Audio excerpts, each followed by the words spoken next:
Okay. I wanted to say may peace be with you, but thank you, peace, for that. So we'll just go into a small break. We are going to live stream this particular event live through the Lake Turkana social media. That's Facebook. One is if you go to at Lake Turkana YouTube page is Lake Turkana Wind Power, which is one word. Similarly also for Facebook. So feel free to alert. We are joined also by people, other viewers from other counties and also throughout the country. So we'll just take a few minutes as the team prepares, and then I would like the speakers just to be ready before we take off. So please just play the music and then we'll come back and start the program officially. Thank you.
Good morning.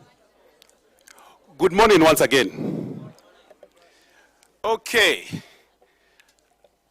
Let me start with thanking you once again for spending time traveling to join us. In case you don't know, today is the launch of the Lake Turkana Sustainability Report. It is a report that really speaks to what the company is doing.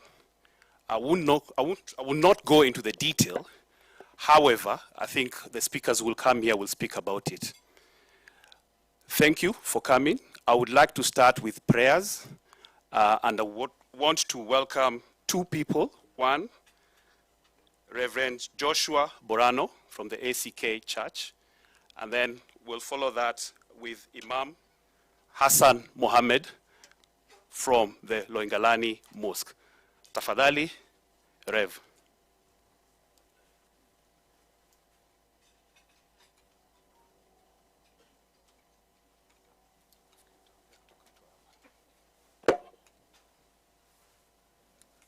Let us stand up and pray.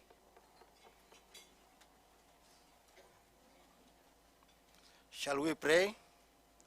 Dear loving God, we are really very grateful for this morning, which you have given to us and you cannot take it for granted.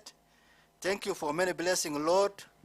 You have been a faithful God. You have given us, each one of us, a journey mercies to this place. We really glorify your holy name for what you are doing upon our life. And Lord, as we start even this meeting, we want to commit this meeting into your hand that, Lord, let it be a fruitful meeting as we discuss and also look about the issue of what the project is doing. And Lord, we really glorify you for many things. Help us, Lord. In Jesus' holy name we pray. Amen. Amen. Sheikh. Asante, mnaweza keti kwa heshima inshallah. Alhamdulillahi rabbil alamin. Alhamdulillahi rabbil alamin. اللهم اجعل جمعنا هذا جمعا مباركا وتفرقنا من بعده تفرقا معصوما يا رب العالمين. اللهم لا سهل إلا ما جعلته سهلا واجعل أمورنا كلها سهلا يا رب العالمين. سبحان ربك رب العزة عما يصفون وسلام على المرسلين والحمد لله رب العالمين. آمين. بارك. Thank you, Sheikh. Thank you, Rev. Ladies and gentlemen, today we embark on a journey. And I'd like you to close your eyes. Just close your eyes. I know this is Nairobi. You have to look at your wallets and handbags. And think, visualize the journey from here to Marsabit. It's 610 kilometers. As you came in, you might have seen a vehicle, a monstrous vehicle. That vehicle is actually powered by electricity. It's not a fuel vehicle. That vehicle is the vehicle we're going to use for this particular journey, for the 610 kilometers. So think of where you need to power. Usually think of the fuel stations, but this one you need to use electricity. And we're in the era of renewable energy. So think of the first stop. And since I'm here, I'll give you where the first stop is. Thika Town, on your way. So Thika Town is only 40 kilometers from here. So in Thika Town, what should you get, for the journey? Because remember, one of the things is you have to have another stop. 610, you must have stops, and we are thinking of 4 stops. Your next stop is Nanyuki, which is 195 kilometers from here. What do you do in Nanyuki? For those who've been there, you admire Mount Kenya. Yeah? And also look at your vehicle. Where is the charge? From there, Isiolo. Now, Isiolo is 285 kilometers from Karen. Here is where now you start wondering about the power, the electricity in your vehicle. Where is the charge? Most of you do that every evening with your phones. So imagine that with a vehicle. Isiolo is hot, dry, but perfect for renewable solar energy. So you need to think of your portable charger. Next stop is Marsabit town. Marsabit town is 530 kilometers from here. By now, you've already bonded with your vehicle. It's gotten you very close to the venue, to where the site is. I'm sure by now you even have a name for the vehicle, because for 500 kilometers, the kind of bonding you have with your vehicle, unaipapasa, unaipembeleza, lazima ikufikishe. And then our final stop is at the site of Lake Turkana power site, Loengalani. Ladies and gentlemen, welcome. Keep that in mind. Open your eyes. For those who had closed, I'm sure I could see a number of Nairobians here looking at their wallets. Look out for your wallet. If it's there, then you're in safe hands. So that vehicle is actually a milestone. It participated in the Rhino Charge recently. In all the 35 years that the Rhino Charge has been around, it was the first electric vehicle that took, and it actually finished. For those who are doubting about electric vehicles, it became, the drivers were awarded with the 6th place, and we are going to start seeing a lot of that. I'm sure several of you have seen buses around.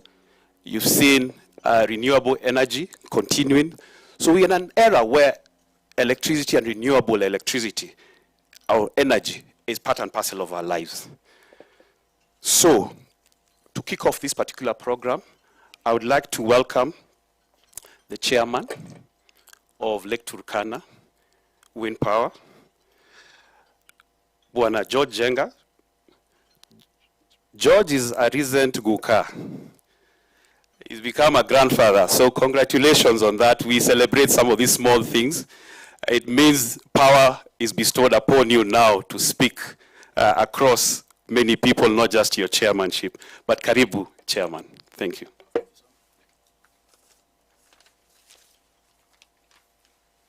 Thank you, Sam. Good mornings. Good mornings. I hope that you had breakfast and you have the energy to sustain the launch activity that we'll be doing this morning. Many people ask me about how a chemist, which was my first degree, ended up in the energy sector. And I also remind them that another individual, another scientist, a botanist, in the same class ended up being the president. So you never know where your path leads you to. Allow me to start with some recognitions. Number one, to everybody, but specifically I want to recognize national government officials who are here, many from the Ministry of Energy, Engineer Jared, Engineer Mwakina. We have a county of Marsabit, which is our host, represented by the governor, His Excellency Mahmoud Ali. Welcome, sir. We are delighted to have you. A member for parliament for Laisamis, Honorable Joseph Lekuton. Asante sana mheshimiwa. We welcome you here. We have many other members of the county assembly and the county government. So we really welcome you here as our hosts. I also want to recognize our customer. You know, in the days of KANU, KANU was called Baba na Mama. We have one customer. So our Baba na Mama is Kenya Power and Lighting. We are delighted to have the chairperson of KPLC, Madam Joy Brenda Masinde. Asante sana for gracing this occasion. She'll be our chief speaker today. We also have members of the board of KPLC. I think I see Albert Mugo, and the other senior executives and managers and leaders from KPLC. We welcome you here. We have our host communities represented by many people here from Laisamis, from Logologo Ward, from Kagi, South Hall, Lewangalani, Gatab, and so on. We really appreciate your coming here. And I think Sam was describing a fairly long journey. So they made that long journey for the passion they have to this event of today. We have our investors, those people who have put capital behind and put it at risk to ensure that this project became a reality. And since that vision they had over 10 years ago, we celebrate them. We have representatives from Sandpiper, Rizwan Khan. We have Osprey Energy, represented by Willie Ireri, and a number of their leadership. So karibuni sana, we are happy to see you. We have our critical lenders, those who provide capital in debt form. AFDB is well represented here. Mr. Manas, you're welcome. EADB, FMO, DEG, Trade Development Bank, Stanbic, and Standard Bank. So karibuni sana. We also have our partners. We don't deliver alone. We have a whole coalition of partners, among them Vestas, who are the technology providers for the turbines. Karibuni sana. We have SECO, represented by Carsten. We have RoseMed, ResponseMed, sorry, represented by Diana. I think Diana is here. Karibu, Diana. We have Davis and Shatliff, who provide our water and solar solutions. Karibuni. We have Rob Coringe, and we have Boskovic Air Charters, who provide our air mobility and rescue services. We are very critical members of our sustainability effort. That is the members and board of Winds of Change. Winds of Change is the NGO that is sponsored by Lake Turkana Wind Power, and the board members are here. Among them, some of the founders. Willem is here, Conrad, and I'm sure you'll have an opportunity to interact with some of them as we go along. Finally, we have a lot of our staff. I want to thank them most sincerely, those who are here and those who are back at the farm. These are the people who ensure every day we are able to deliver. And the results of the sustainability effort that on the launch we are doing today is courtesy of the efforts they do every day along with our partners. So this annual report is something which is very dear to all of us at Lake Turkana. We put our effort to the work behind, but also in the report itself. And we look at this report as a cultural DNA. In a big sense, represents what this company stands for. We are more than the electrons that we produce. Last year, the report was actually launched at the wind farm. And this year we decided to do something a bit different, to do it here in Nairobi. And the reason for here in Nairobi is, number one, I think the overwhelming majority of our clients who consume the electrons are actually based in Nairobi. But more importantly, for this gathering, our partners, our stakeholders and industry peers, many of them would not have made it to come over to Lake Turkana. So we are delighted that that decision, is proven right by the huge turnout. In the morning, I was a bit nervous. One, because it was rather cold, but also because today is budget day. When I was growing up, those early days, budget day was the day that everybody hid sugar. We were discussing that with KRA chair, where everybody hid sugar and hid everything else, waiting for a price hike and make some quick buck. It's no longer the case. I think it's demystified. So seeing all of you turn up on a sustainability launch event, I think is testament of shared values as partners, and I think as a country. So it gives us immense pressure that you could make it. So just a bit about my presence here. So back in November 2024, I made I don't know if it was a bold move or a risky move, but I made the move to join Lake Turkana as the chairman. Mugo Kibati, who is here, and Mugo, we recognize you for your presence, had served for 10 years, and it was time for him to go. And my 30-plus energy life, I had built coal power plants, thermal plants, and as the debate on sustainability continued in the country but around the world, I think for me it was a redemption moment to go back to something cleaner than what I had done. So part of this is my redemption, that those who sinned before can atone and can confess and can do good. So I'm here to do good. I joined a company which impressed me. One, because of the vigor and the focus that is employed in community investment is the same vigor and focus that is employed in just the performance of the power plant, where the investment in the well-being and development of our people is done with the same zeal as how we plan, the maintenance of our critical infrastructure. So I found a company where sustainability was not a token. Sustainability was core. And later on this morning, my colleague Felix, who leads our ESG activities, our environmental and social governance, will provide you data and statistics just to kind of shape that in a better way and in a clearer way. In March this year, we were honored to host the Minister or the CS for Energy and Petroleum, Honorable James Opio Wandai. And he spent a full day with us at the site. And he took time to learn about this engineering marvel that is located in Marsabit.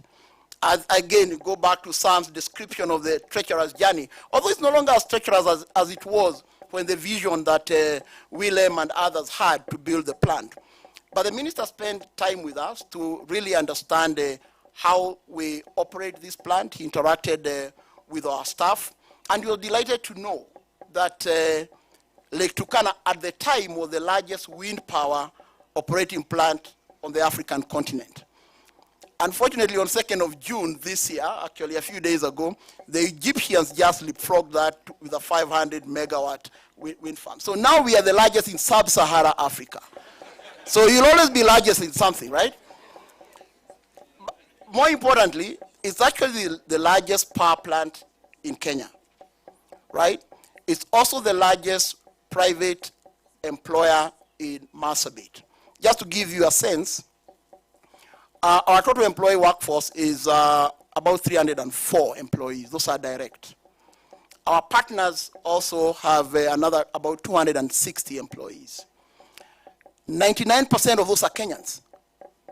And 81% of those Kenyans are actually local to Marsabit.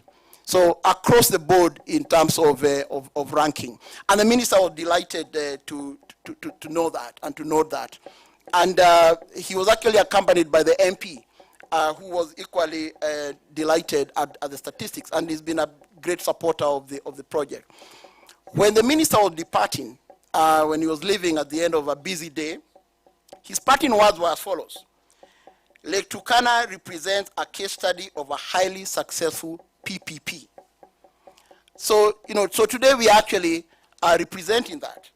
And when you think about the acronyms PPPs, the partnership bit, the third P, is really what brings all of us here today. And we'll be discussing and we'll be sharing about how a successful PPP works, how when private sector and the public sector are committed to a clear outcome for national good, how success then shapes and pans out to be. In a big way, sustainability, when we speak about it formally and in conferences, we think about the UN Sustainable Development Goals, the SDGs, number 7, about access to affordable, reliable, and sustainable modern energy, about goal number 8, decent work and economic growth, and we speak a lot about the jobs that are part of this business. Quality education, that is number 4, and clean water and sanitation, which is number 6. But in a sense, when you think about the goals, they speak more of the end rather than the means. And today we'll talk about the means. What do we do to actually ensure that this is delivered? What do we do at Lake Turkana and with our partners to ensure that there's access to sustainable energy, that we are creating jobs, that we are supporting education, that sanitation and so on can be achieved? We sit in an area which is resource scarce from a water standpoint. Most of Kenya is resource scarce from a water standpoint, but I think Marsabit and Northern Kenya are particularly so. So we'll be sharing more about what are the efforts we do collaboratively along with the county government and national actors and our partners to ensure that we are driving success in that area. So I will leave that to Felix, who knows the numbers more. We'll also hear from our client, our customer, our Baba Namama, who is KPLC, and as the keynote speech is delivered by Ms. Brenda. We will learn about how our collaboration with KPLC actually ensures the success. And I must add that collaboration with KPLC has other actors that, that play. KETRACO is one of such big actors. The transmission line spanning over 483 kilometers from Marsabit to Suswa, where we are interconnected to the national grid, we are delivered and served by courtesy of KETRACO, who is our partner. So the journey is not just a journey of Lake Turkana alone, it's a journey of partnership. We have roughly 14 years to go on our PPA at least. And we believe that there's still a lot more to do. So my appeal this morning, especially to our partners, is that we must not tire. This is a time we double up to ensure that we actually continue to deliver. This type of projects, the biggest impact is not just electrons, which is core. It is the economic and social transformation that they bring that really makes a meaning. In the fullness of time, it's only those people who got scholarships, who got work opportunities, taxes that were paid and went to the country to deliver services. That's really what will matter. So as we sit and think about the launch today, let us think about how we continue to contribute and how we do not tire. Many, many thanks for listening. It's a pleasure to have you, and we are looking forward to a great launch and great partnership with all of you, as it's been in the past, but also more importantly, moving forward. Asanteni sana.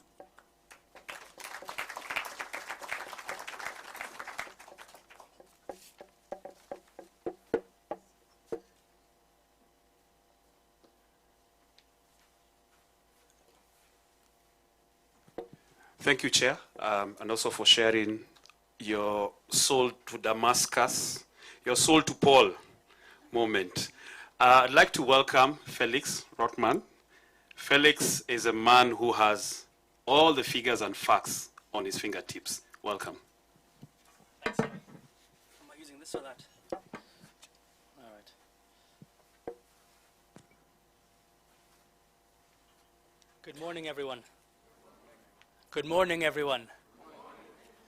First and foremost, I'd like to re-emphasize the words that our chairman just shared. I would like to thank each and every one of you for joining us today for the launch of the Lake Turkana Wind Power Sustainability Report. Yes, Caroline? My mic, is it not working? Is that better? Oh my goodness. Shall I start again? Good morning. No, thank you all for joining us today for the launch of the 2024 Sustainability Report. It is always a privilege, it is always a pleasure to gather and reflect on the work that we have done and that we have delivered, not just in generating clean energy, but also in driving meaningful, lasting impact for the communities that we serve and the environment that we all share. At Lake Turkana Wind Power, sustainability has never been a buzzword. It has been at the foundation since the project was being conceptualized in roughly 2005. It has been in the heart of everything we do since we started constructing the project and during the construction phase between 2014 and 2017. It continues to be at the heart of everything we do since we became operational in 2018. Each year, we voluntarily publish a sustainability report to take stock of where we stand. Why, you may ask? Why do we do this? Because what gets measured gets managed. Because sharing transparently with our stakeholders ensures that we remain accountable, and because only through honest reflection can we chart a path that is both ambitious and responsible. So what does 2024 tell us? Quite a lot, actually. Let's start with the numbers, because they are impressive. Our wind farm contributed 11% of Kenya's total grid energy. That's every 10th bulb at home. So when you're home tonight, count your bulbs, and every 10th one Lake Turkana wind power. We produced close to 1,400 gigawatts hours of clean renewable energy. We avoided more than 574,000 tons of CO2 emissions, demonstrating our central role in Kenya's green energy transition. Our power plant, which, for those of you who might not know, consists of 365 wind turbines, that is one for every day of the year, remained one of the most reliable and efficient in Africa, with a plant availability of more than 98%. We contributed 2.6 billion shillings in taxes to the national treasury. This is all proof, quantifiable, and also compelling that clean energy works and that it delivers not just environmental, but also economic value. But the true heart of our story lies beyond the turbines. It lies in people. Today, 99% of our employees are Kenyan, of whom 81% come from Marsabit County. This in itself is local empowerment in action. Through our dedicated NGO, Winds of Change, we continue to drive real transformation on the ground by implementing meaningful projects, investing in water access, education, healthcare, and wider community development. In 2024 alone, we invested close to 130 million shillings in Laisamis constituency. Let me share a few highlights. We constructed and equipped a 46-bed male ward at Laisamis Hospital, which itself is the only level 4 facility in the constituency, offering better care and privacy for close to 200,000 residents. We built a modern laboratory at Logo Logo Health Center, serving over 30,000 people with timely diagnostics that once required travel to Meru. We constructed classroom blocks in Kor and administration blocks in Kargi and in Nairobi. We also established our first ever library at Nairobi Primary School in partnership with Starter Library Trust, who are here present today. Just over a year later, this library has demonstratively improved the literacy levels of roughly 400 pupils. We drilled a borehole in Nyanalim, now providing water to almost 2,000 people and 100,000 livestock. We organized 4 medical camps in partnerships with Mission to Heal, Health Year 2, and Lions Sight First Eye Hospital. Those medical camps resulted in the training of 11 nurses and provided treatment to roughly 9,000 people, primarily in terms of dental care and eye-related issues. All told, since Winds of Change became operational 10 years ago now, in June 2015, we have implemented close to 100 projects at a total cost of approximately 900 million shillings. Slide, please. And again, please. In fact, we plan to complete our 100th project this year. And that is something I'd like to repeat. We're planning to implement and complete our 100th project this year. This will be a significant milestone, one that we'll be extremely proud of, and one that further demonstrates Lake Turkana Wind Power's commitment to our host and neighboring communities. Sustainability also means safeguarding the people we work with. In 2024, we deepened our focus on health, safety, and well-being. We introduced a digital safety platform, expanded training in everything from snake awareness, firefighting, to first aid, and promoted a culture where safety is everyone's responsibility. We achieved 285 green days, that is days without reportable incidents, including near misses and first aid cases. We also strengthened our employee welfare efforts, offering health insurance coverage to over 1,600 individuals, that is our colleagues, their spouses, their children, and in some cases their parents. We continued to run adult education classes at the wind farm, which have improved literacy levels and confidence levels amongst our illiterate colleagues. We launched additional mental health programs, counseling support, and monthly wellness events. Internally, we continue to invest in our people because they are the greatest asset that we have. Looking ahead, our ambitions remain clear. We're gearing up for the full rollout of our health and safety digital platform in 2025.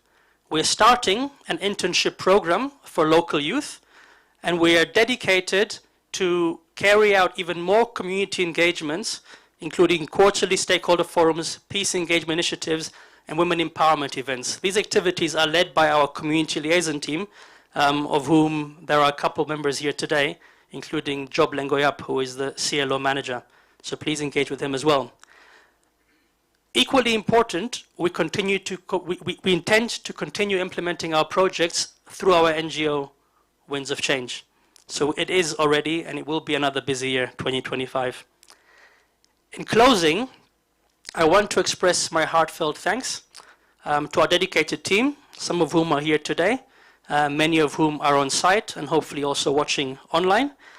Your commitment, your professionalism are the foundation of everything that we do and that we achieve. I'd like to also thank our partners, contractors and stakeholders, many of whom are here today and some of whom have confirmed they'll be watching online as well. Thank you for your continued support. Thank you for your trust, and please continue to walk this journey with us. To our communities who are represented by county government, by the MCAs, by the MP and other representatives, we hear you, we see you, we remain committed to walking this journey with you, and we remain committed to making a difference and an impact in the wider region. To everyone else who is here today, I invite you to take time to read the 2024 Sustainability Report. We have tried to be transparent.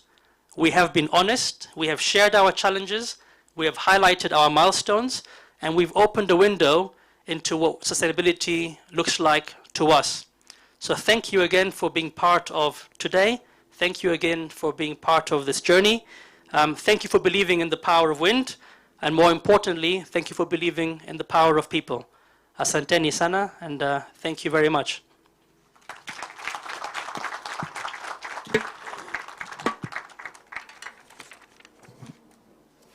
Put your hands together again for Felix. What Felix didn't tell you, he's a leader and he works with several liaisons officers on the ground. So he's not just alone. And thank you for that. Wow, I don't know. In terms of numbers, not many people understand numbers, and numbers never lie. So kama kuna mtu yoyote ana shauku ama chochote, ndo hizo.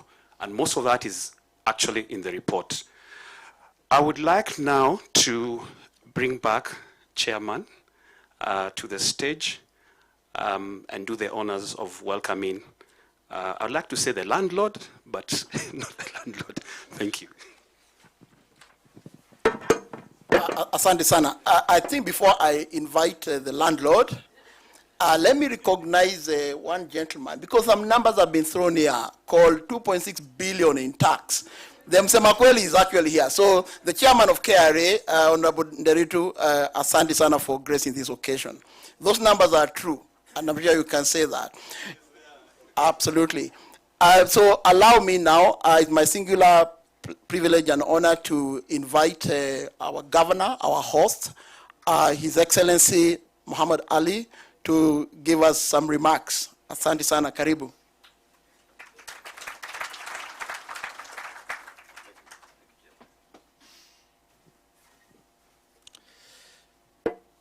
Chairman of Lake Turkana Wind Power, Chairman of KRA, my brother Nderitu, the MP for Laisamis, Honorable Joseph Lekuton, the partners, including the investors, the lenders, MCS from Marsabit, all distinguished guests present here today, good morning. My name is Mohammed Ali. You've heard Mahmoud is the governor for Marsabit. Chairman has called me the landlord. Landlord who doesn't have a lot of control of his tenants. So I'm happy to be here this morning. But before I say one or two words. I don't know how the program runs. I don't know whether the MP will have a minute to be here, or I have to introduce him right now. You'll invite him? Okay. But then let me introduce the MCS from Marsabit who are present here today. Please stand up so that I can recognize you. Yeah. Over there is Emojo. Emojo is the real landlord. That is where the project is seated, Loyangalani Ward. He comes from Loyangalani. Please be seated. Next to him is our chairman for budget in the county assembly, Tamasot from Kor Ngurnet Ward. Please be seated. Then we have the gentleman who represents Laisamis Ward, where you've constructed that hospital, the 46-seat bed hospital, Bulcha, Honorable Bulcha. We have the leader of majority in the county assembly of Marsabit. He comes from Laisamis constituency, Honorable Aikono. Thank you very much. Then we have the gentleman from Kargi, American schooled, polished legislator, who represents Kargi Ward. Thank you very much.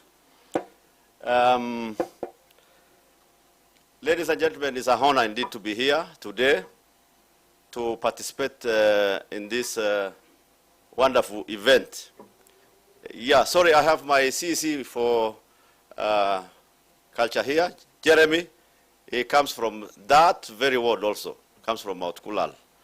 Yeah, and sorry if there's any other person from the county. Can you be standing up? The county government officials who are here. Yeah, Suleiman represents the county here in Nairobi. Thank you. Yeah, so it's a great honor to be here this morning to participate in this launch. It has already been said, this is the largest energy project in the country, the wind power in Kenya. We boast of the best speed wind in Africa, and I think probably second best in the world. Maybe you will tell us, or number one in the world. Yeah, so I thought it's only in Africa, but I have been corrected. The speed of that wind in Marsabit cannot be matched by any other in the world.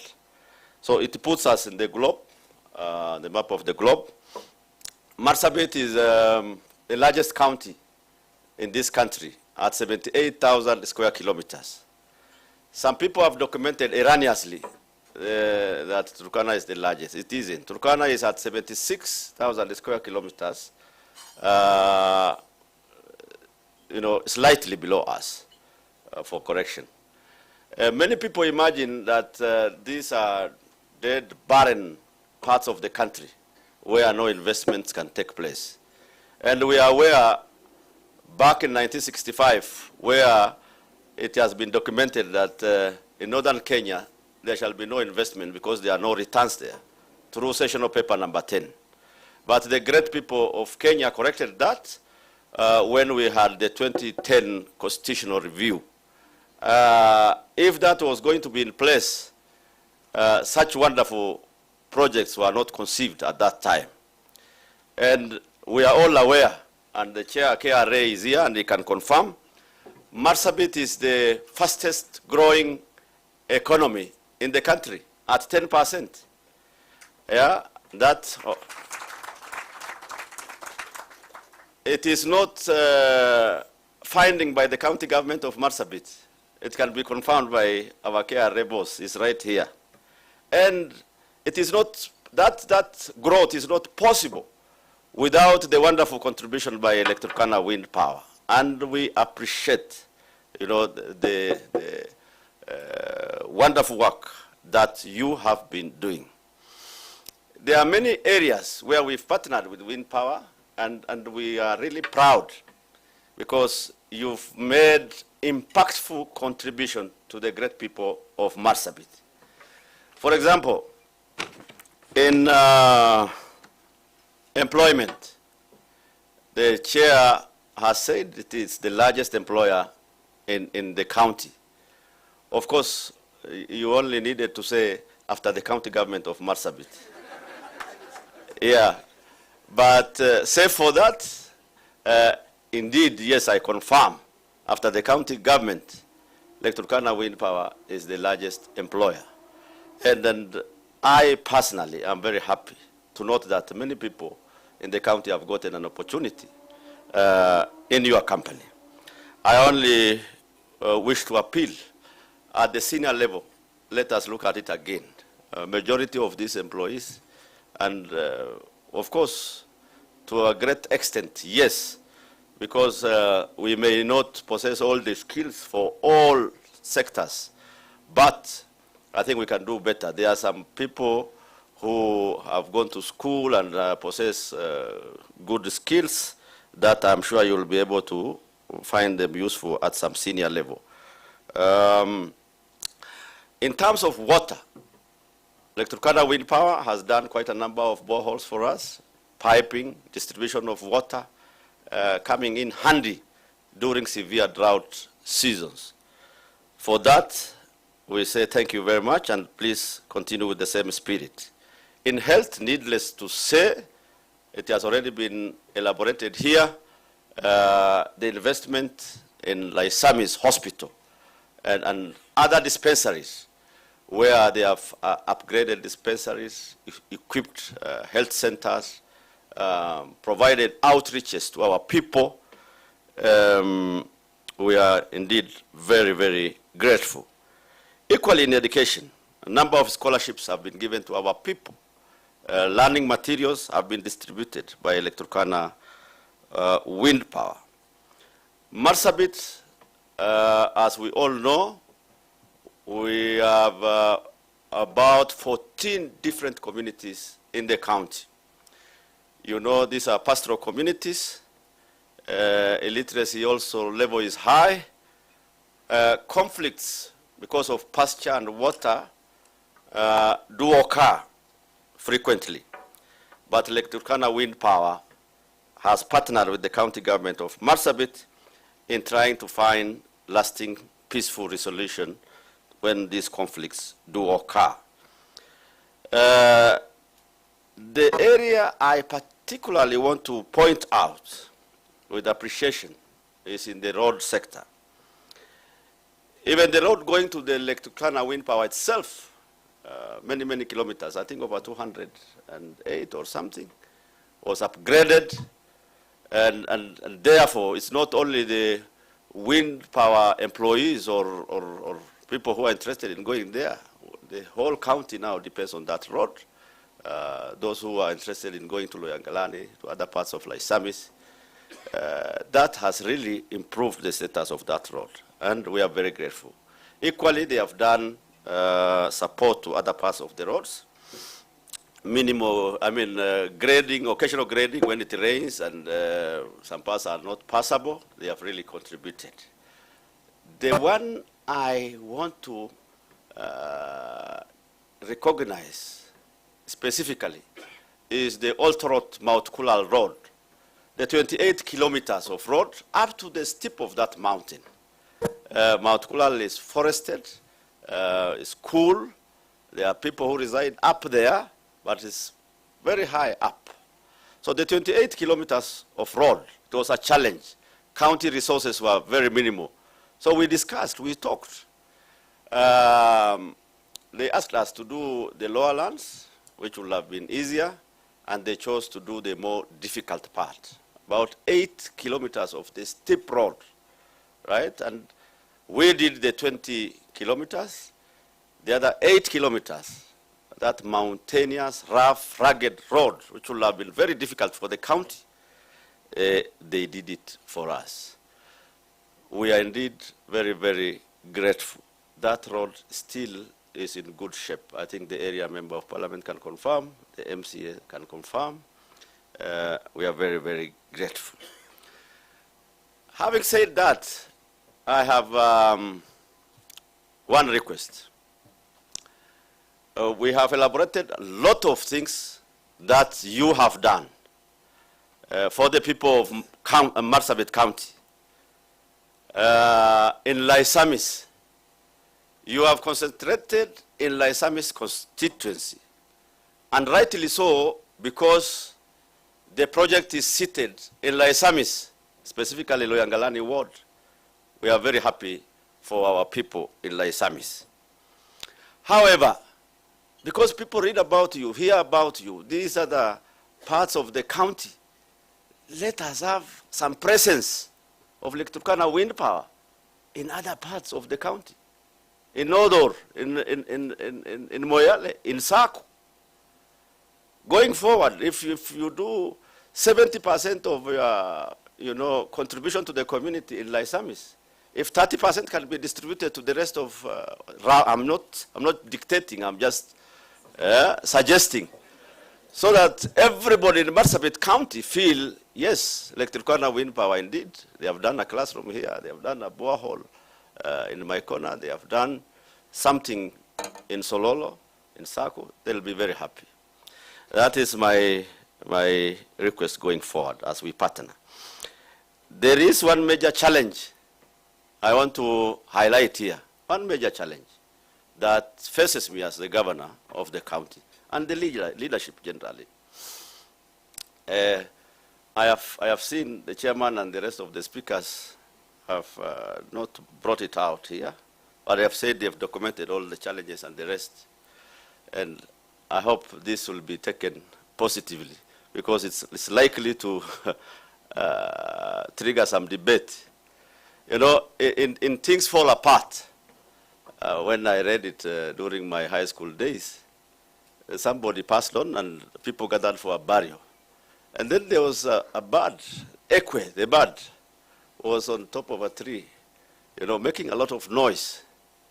People were mourning, and people were not talking. There was a serious silence, but the bird was making a lot of noise.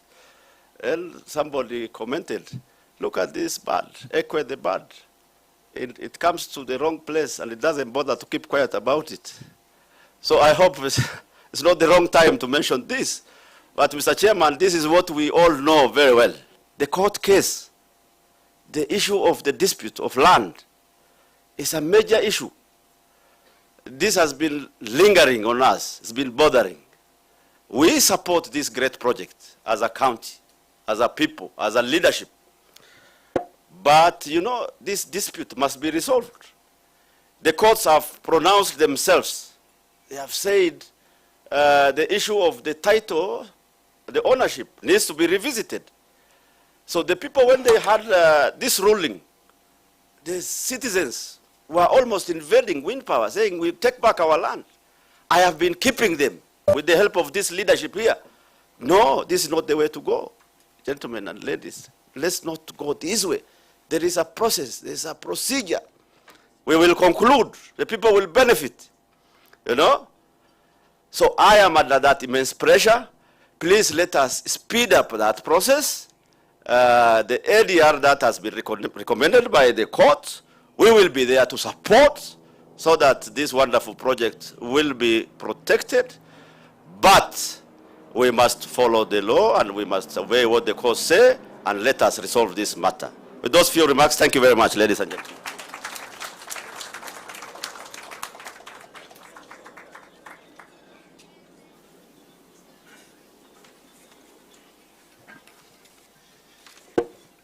Thank you, Governor.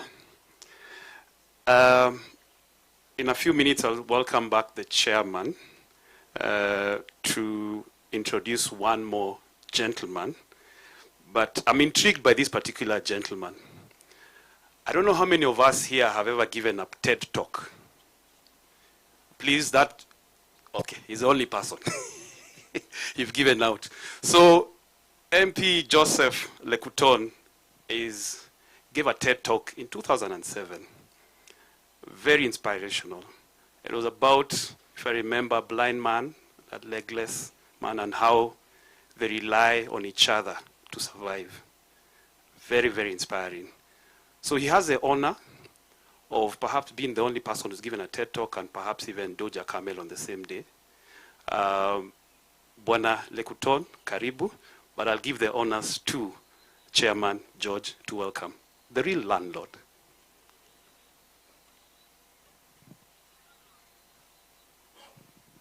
Thank you, Sam, and Your Excellency, thank you for that speech and the remarks and the challenge. I'll just say a few things, not defense, but just to respond to some of the things that we take on board very positively. One is on our management team.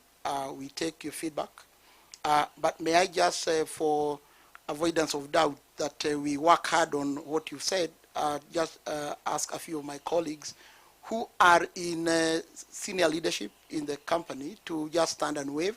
So I will start with our head of legal, Yasmin from Marsabit. Yasmin, you're here? That's our head of legal. Then we have our head of IT, Billy.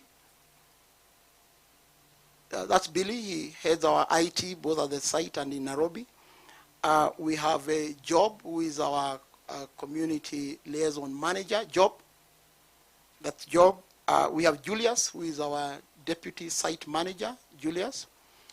So those two gentlemen, when I visited the first time, I think December, I went to Gatab. I actually went to the school they studied, and I was being shown by the head teacher their pictures when they were small boys in class 7 and 6.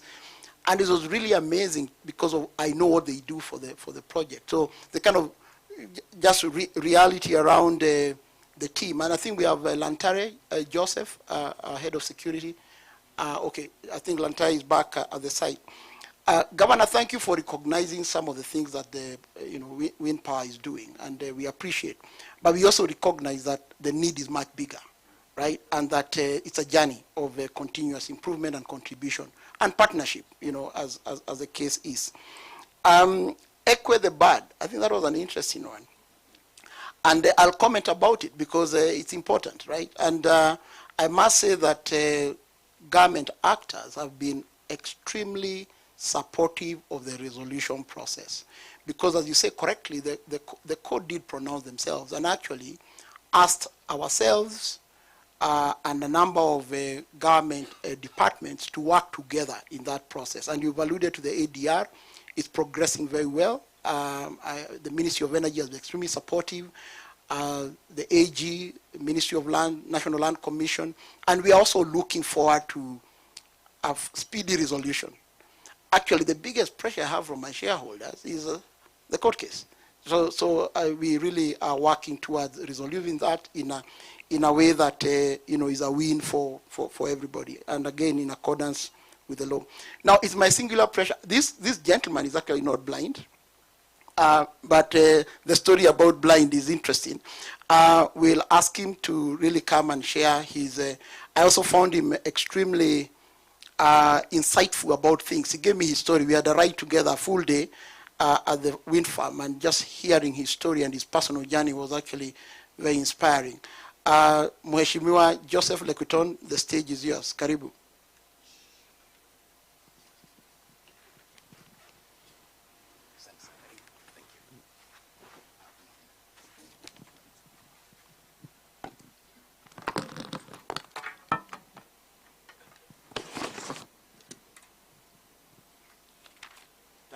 Thank you, Mr. Chairman, and all protocols observed. I'd like to thank the Electrical Wind Power for inviting all the stakeholders here today. And mine will be brief. I was a member of Parliament when the Electrical Wind Power journey started in 2000. And I think it's as far as 2010 or 11, 12 there, when they started planning. And it's really a great event that today we're celebrating Electrical wind power achievements that ranges from providing Kenya with clean energy to the extent of helping the communities in northern Kenya. And that's a big plus, and I've gone through personally, visiting the constituency, I've seen the amazing work Electrical Wind Power has done, from schools to health centers to roads. So personally, I give them a big positive mark for a good job that they've done. I just have few concerns that are nothing out of the ordinary, but it must be understood that we in Laisam's constituency do appreciate wind power 100%. We'll support them. We've supported them before. Some of us even took a bullet for Electricana wind power when it started, because we've all have been accused that we've sold the land. I don't know who we sold the land to, but it could even be a cause that some of us lost our seats at some point. But then people just realized the truth and they brought us back to Parliament. Some of the things, I love this project here. And let me just put a little caveat into the point, just to add up on what we could improve on doing to the communities of northern Kenya. You know, Legislator wind power is a household name now all over the world, simply because it provides clean energy. It's situated in an area that is dry, pastoralist areas, and they've gone a long way in helping them. One of the things that I like Legislator wind power to do, and maybe they're already doing it, is that since the pastoralists are the ones who are taking a big toll all over the world as far as the climate change is concerned, I'd love for them to take an active step to push or lobby for an inclusive climate adaptation funding internationally. They have the power to do that. That will specifically deal for the pastoral through resilience building initiatives. They have money out there that this wind power farm, internationally recognized, can solicit for the pastoralists there for other projects, in addition to what you're doing now. The other one that I've been talking to the leadership of Electricana about is the capacity building and skill training. By the time Electricana contract is done, would have loved to see 100 or so people, young men and women, that Electricana has trained, whether it's on clean energy, whether it's in any other profession, that they'll leave this place having introduced and helped young men and women to pursue other careers based on the training they've received. And I think they've started doing that to some extent. So at least we're seeing, and not necessarily the lower cadre work, it's middle and upper. So that they can even, for example, now there's an interest that Kengen is wanting to start a project there. By this time, Electricana would have produced enough young men and women from that constituency that would just transfer their skills to Kengen. It will really help us. And I think it's not too late. I think you still have the capacity to help us with that. Now that Electricana has done enough infrastructural projects, for example, schools and hospitals and all that, would love for, or request that now you deviate to projects that will benefit pastoralists directly, like marketing, livestock marketing, small businesses. You know, now that we have hospitals running and schools, because this CSR is meant for them. So uplift some of these pastoralists, train them about livestock marketing and all that stuff, and even with small businesses here and there that even NRT is doing. So that will be another way to really help them. But as much as we love the schools and the hospitals, and we all collaborating to do that, we ask that now you go directly to the pastoralists themselves and train them in business.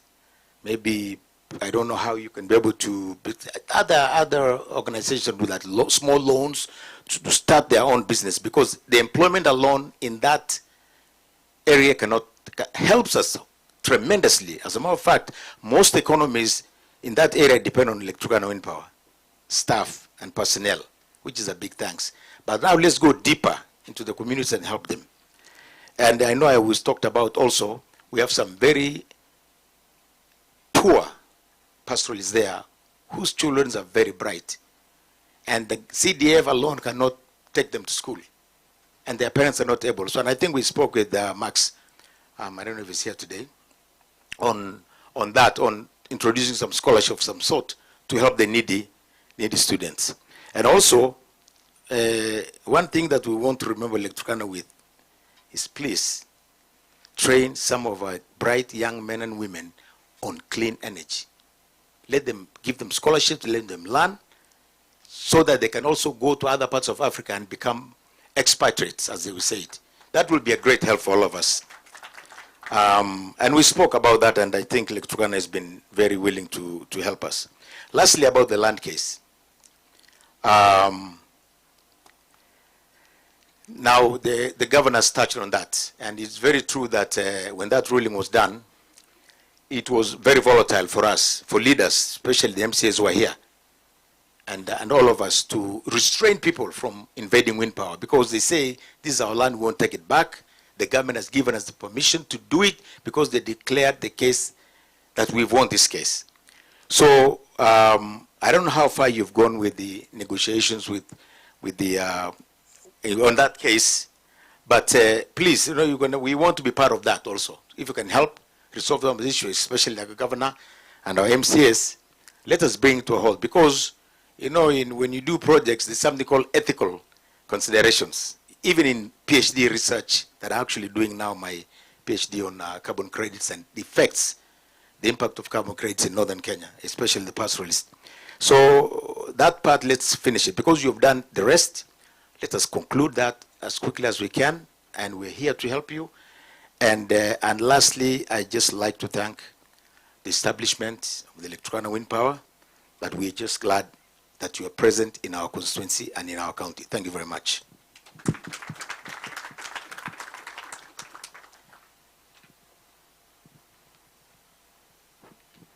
Thank you, Mheshimiwa.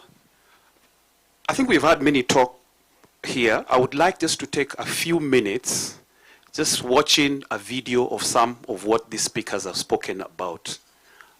Please, team.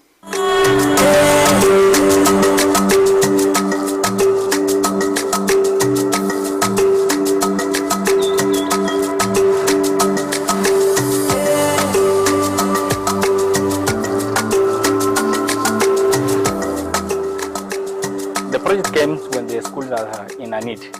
The school before, these are in a remote area, but the first exam they sit for the KCC, the performance was good, and that has attracted more to the institution. And during that time, when the more students came in, they have no space for learning. And that's the time now they need for the 2 classroom came in, and the 2 classroom was built. This school started as a mobile school before. They were using portable boards and they were learning under the trees. When I came here, the year 2023, we were staying in the previous administration. It was a class. Before, the administration was in a store, a bookstore, a food store, a library store, and the head teacher and the deputy head teacher do their work there.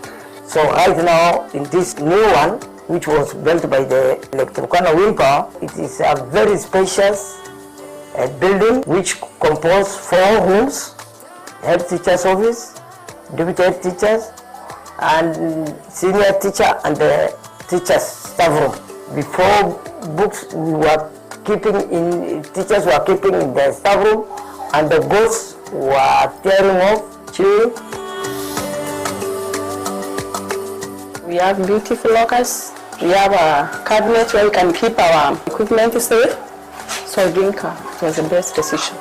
The learners has been freely interacting with us because the space is enough when they want to acquire something from the teachers. The power we got from Electrocana Wind Power, it has also benefited our children because they are using for night study spreads. Students from the colleges have come here to charge their phones because we do have electricity here from the solar system that the wind power installs. has really changed. Even the motivation of teachers. Yes, we can now feel like teachers in other areas. One of the impact is that the institution now, just because of the availability of the classroom, they have registered around 150 foremen during that time, because there was a space. We are very grateful to the Willpower because you have really changed the life of this student.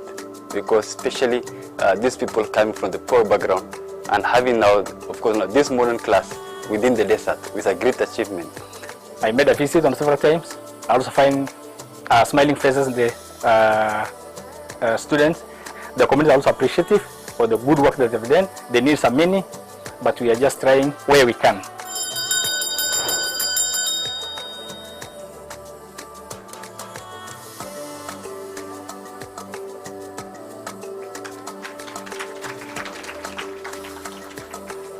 Before I welcome the chair, I'd like to state, last week I was in a class where students, master students, were presenting case studies.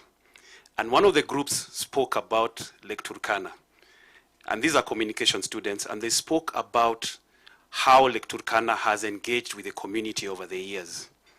When they started out, I almost cringed. They spoke about the project, how the stakeholder was iffy.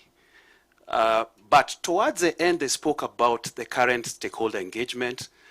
I was a silent listener. And they spoke about the CLOs in the community and some of the projects here. And I remember saying, this has been a journey, a long journey. And one of them said, recently they've noticed that Lake Turkana is actually communicating more and engaging more and listening more to the community. And to further that, Lake Turkana has actually started a podcast series. If you go to their YouTube, also they're talking. There are many, many interesting stories. How did even they identify the site? There's a whole thing about convergence. So those stories need to be told, and they actually talked about it. I don't know how many of us have experienced these particular turbines. They are over 50 meters. And if you are close to them, you will get to hear the swoosh. So if you want to hear the swoosh in human conversations, please visit the website, also look at the podcast and listen to that. I'd like to welcome Chairman again here to do the honors and welcome our next speaker and give any comments you may want to speak in between. Thank you. Asante sana Sam. Very quickly, MP Asante sana for your comments. And as you know, we speak very frankly. We've engaged on these subjects, and we take also your offer for support very seriously, and I know you have been and will continue to leverage. Just to comment a few things on the skills, because it's important. I can tell you that the amount of effort in what we call capacity building that is expended in the company is actually tremendous. There is both general learning. We start actually at Gumbaru. We have adult classes for everybody, and we have all the way to leadership programs with Strathmore Business School. So it spans the whole of that area. So we are investing in that. We've launched an internship program to speak more to, can we have more people trained in what we do and available for the market? Because you'll also realize as we do the internships, the expectations for employment also grow. We can only employ so many people, right? So it's kind of maintaining a balance. We will invest in more capacity building and skills development, especially in the area of clean energy. So this 10 years since Winds of Change started investing in the community, and you'll be glad to know, while we've only been producing an earning for 6 years, Winds of Change has been investing in the community for 10 years. So even when the shareholders were actually spending money in the development of the infrastructure and all those things that were happening at the time, we were still investing in the community. And I think it's a sign of goodwill. Is it enough? It's never enough. The needs are usually bigger than resources, but we are committed. And we are glad to continue partnering because we do. And we know that this is as important for you as it is important for us, and that's why we are partners.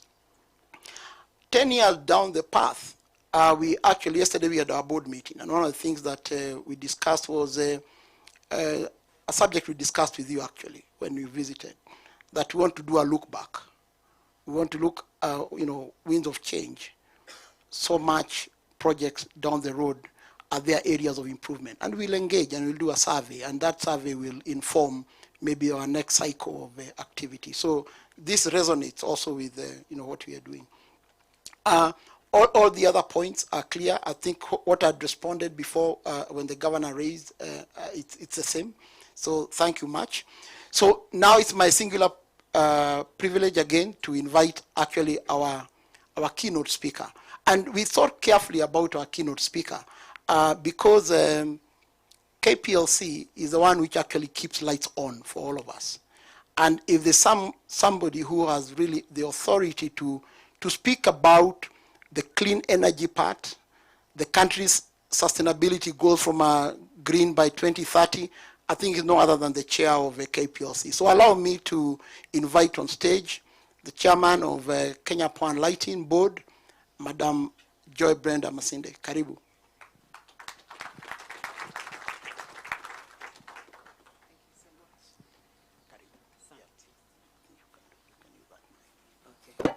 Good morning, everyone.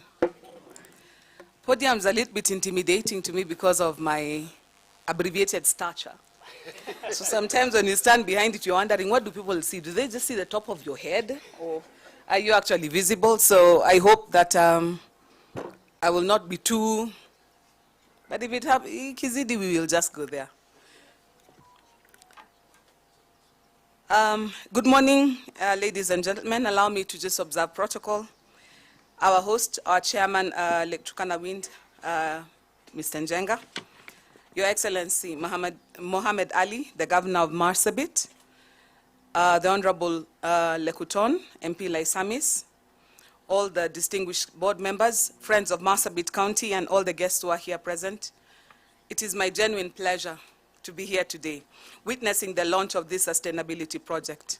At Kenya Power, our core mandate is clear, is to ensure that every Kenyan has got access to reliable, affordable, and sustainable electricity. Some of the Kenyans here might argue with that, but that is actually our main aim. And because this is our core mandate and it is very clear, therefore, it is in that mission that we partner with people like Lake Turkana Wind Power. These are strategic pillars because not only do they afford us the sustainability and the consistent energy, but also to try and make it as affordable to as many Kenyans as possible. So Lake Turkana started in 2006, but like you said, productivity was really a little bit later after that. But since they came on board, we have seen the demand for energy grow from when they started to now. I learned recently of a very interesting fact that the amount of installed power that Kenyans have outside the grid is almost 3 times what we provide on the grid. So the grid has got just about 3 gigawatt hours, and I think Kenyans have installed over 10 gigawatt hours, meaning the potential to grow even bigger exists. The potential to become even bigger exists. The demand exists. And so the challenge to Kenya Power and to partners like Lake Turkana is immense, and the pressure is immense. So today when you're talking about this launch, we are talking about managing a national grid, and I'm glad you talked about KETRACO. Reliability is non-negotiable. We need consistent, predictable supply to meet demand and avoid disruption. And LTWP plays a crucial role in this balance. The fact that LTWP contributes a remarkable almost 11% of Kenya's grid energy is significant. And it's not just about the number, it's not just about the volume, it's about the consistency and the quality and the flow of power from a renewable source. 310 megawatt hours is nameplate capacity. That's what you say that you can produce. And the 365 turbines, the one for every day of the year. Last year, LTWP delivered, I think, 1,367 gigawatts. And that's a staggering 9.5 billion kilowatt hours since 2018.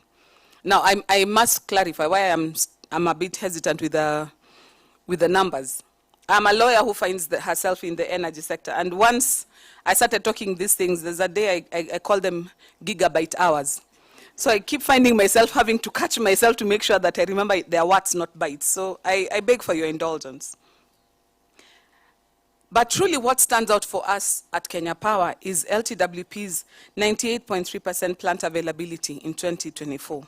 Like I said, consistency is very key. That level of reliability is paramount for grid stability and for us to effectively plan and distribute power across the country.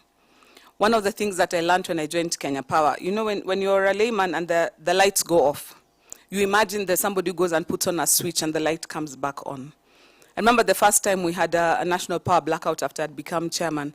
I went to the National Control Center and saw how difficult it was to get the grid back up.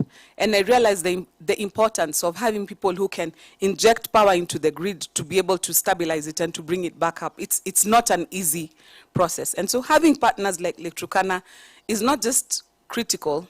This is what powers Kenya. This is what keeps our lights on. And so we really appreciate as Kenya Power your contribution to keeping Kenya lit up, which is what Kenya Power tries to do, Kenya ya Meta.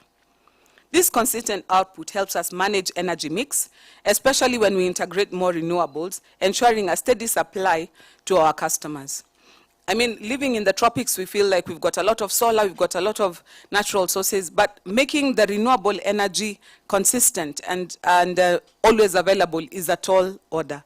And we thank you for being part of this journey, because solar is not always available. Like today, it's a cloudy day, the solar may be down, but you guys probably are still holding us up. So thank you so much. Beyond stability, there's the issue of affordability.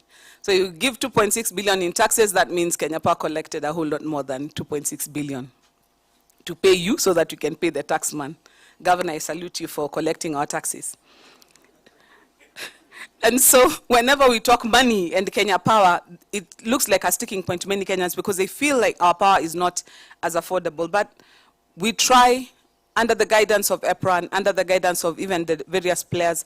Right now we're negotiating the new IPPs that are going forward. The big discussion, you can be sure with all of them, is how much are you selling it for so that it can remain affordable to most Kenyans.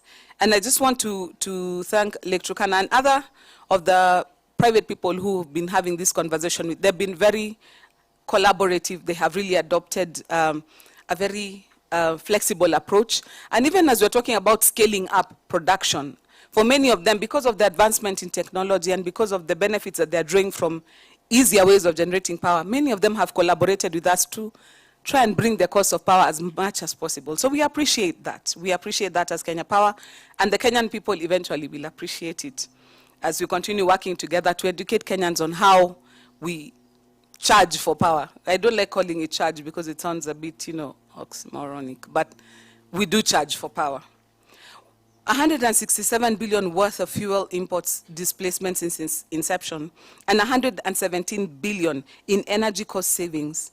This is compared to thermal energy. So whenever we have to rely on diesel generators, it costs us a whole lot more. And these are the numbers that I'm talking about, the thermal alternatives. This money is saved. The nation has saved this money, and ultimately, the consumer has saved this money. And it's not just a theoretical saving. It's a real-world impact for a national energy bill, depending on us to keep tariffs manageable and to support economic growth. Kenya has an ambitious target, 100% green energy transition by 2030. This is an economic imperative and a commitment to future generations. And Electrocana is a leading example of how we can achieve this. That is 574,000 tons of carbon emissions reduced in 2024. This is not a small number.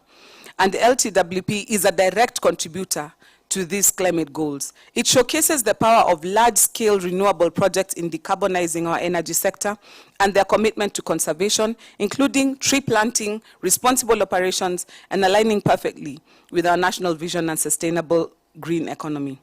At Kenya Power, we understand that our responsibility extends beyond the meter. The meter is our cash register, but what happens beyond the meter is something that concerns us as Kenya Power. It's about empowering communities. It is about deep engagement with local communities, and that is something we have had reiterated by our leaders today. It is about achieving long-term sustainability. With the community projects we have seen displayed today, that is 10 years and 100 projects. We're looking forward to the next 14 years, maybe with 140 more if you're doing the 10 projects a year, averaging, I think that's the mathematics that I learned. We can see that it's not just about being in business. It is affecting day-to-day lives of Kenyans. We had opportunity, I think, with the special envoy on climate change to go to a place in China, Upper Mongolia, it's called Ordos. And it is very remote. It's a little bit like, okay, Marsabit is not that remote as compared to Ordos, but let's just use that for comparison. And because of the remoteness of the area, what they had managed to do is have an entire industrial park that was powered exclusively by the renewable energy in the area because it was too far for the grid to reach. And in Kenya, as the governor correctly pointed out, there are places we felt the grid would be too far, it's not sustainable to get it there. But what we saw demonstrated was by developing capacity where is considered remote, they put up such a huge industrial park that now business was flowing into that area. And Ordos is one of the richer areas actually of China today. So it is possible, like Governor has said, it is the fastest growing county. We've been thinking maybe Narok and Nairobi and the others are the big wigs.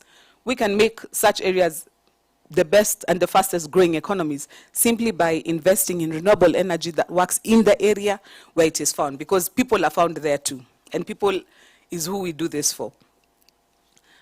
A holistic approach where energy generation goes hand in hand with social development. This is the model for sustainable infrastructure in Kenya. And it shows that LTWP is not just a power producer, but is actually a true community partner. And finally, operational excellence and local employment figures. I mean, over 300 employees is actually very commendable. Most of the power producers employ much fewer numbers. 99% of them Kenyan, which again is very, very commendable, because it's a tragedy sometimes when you have a project where most of the people who are working on it go away with the expertise when the project is done. So we appreciate this. LTWP is playing a significant role in empowering the local community and contributing directly to the regional economic development. Their focus on safety. Now there's a problem with technology. Where did it go? Pardon me.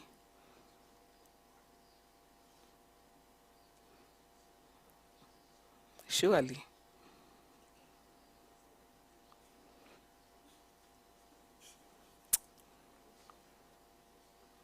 Just give me a second, let me find it. And it was almost done. I was talking about safety. Oh, you have it? Oh, thank you. You see the goodness of 2 or 3 people having the presentation. It assists, because it has disappeared and I can't. Thank you. Their focus on safety and employee well-being reflected in their green days and training programs, and it is fundamental. A well-managed, safe operation is key to ensuring consistent power supply that Kenya Power relies on. In closing, LTWP, the sustainability report that we are launching today is a powerful narrative on not just impact, but the impact of our grid on energy affordability, on our environment, and most importantly, on the day-to-day lives of common Kenyans. As chairman of Kenya Power, I want to reiterate that we have a commitment to continue with our strategic partnership, and not just that, to strengthen our grid, to lower the cost to consumers, and to accelerate transition to 100% green energy. And this is important, like what the MP said, because of climate change, we are the poorest countries bearing the greatest responsibility for climate change. And therefore, when we transition to 100% green energy, we have the moral imperative to demand of the polluters to make up for their mess, because with us, we are not part of the mess. And so that call for climate mitigation funding has to be amplified, and it's a demand actually, it's an imperative. So if you pollute, you have to pay for your messes. And we need to benefit from it because we are bearing the greatest environmental responsibility. LTWP is a shining example of such a partnership, and congratulations to Chairman Jenga and your entire team on these remarkable achievements.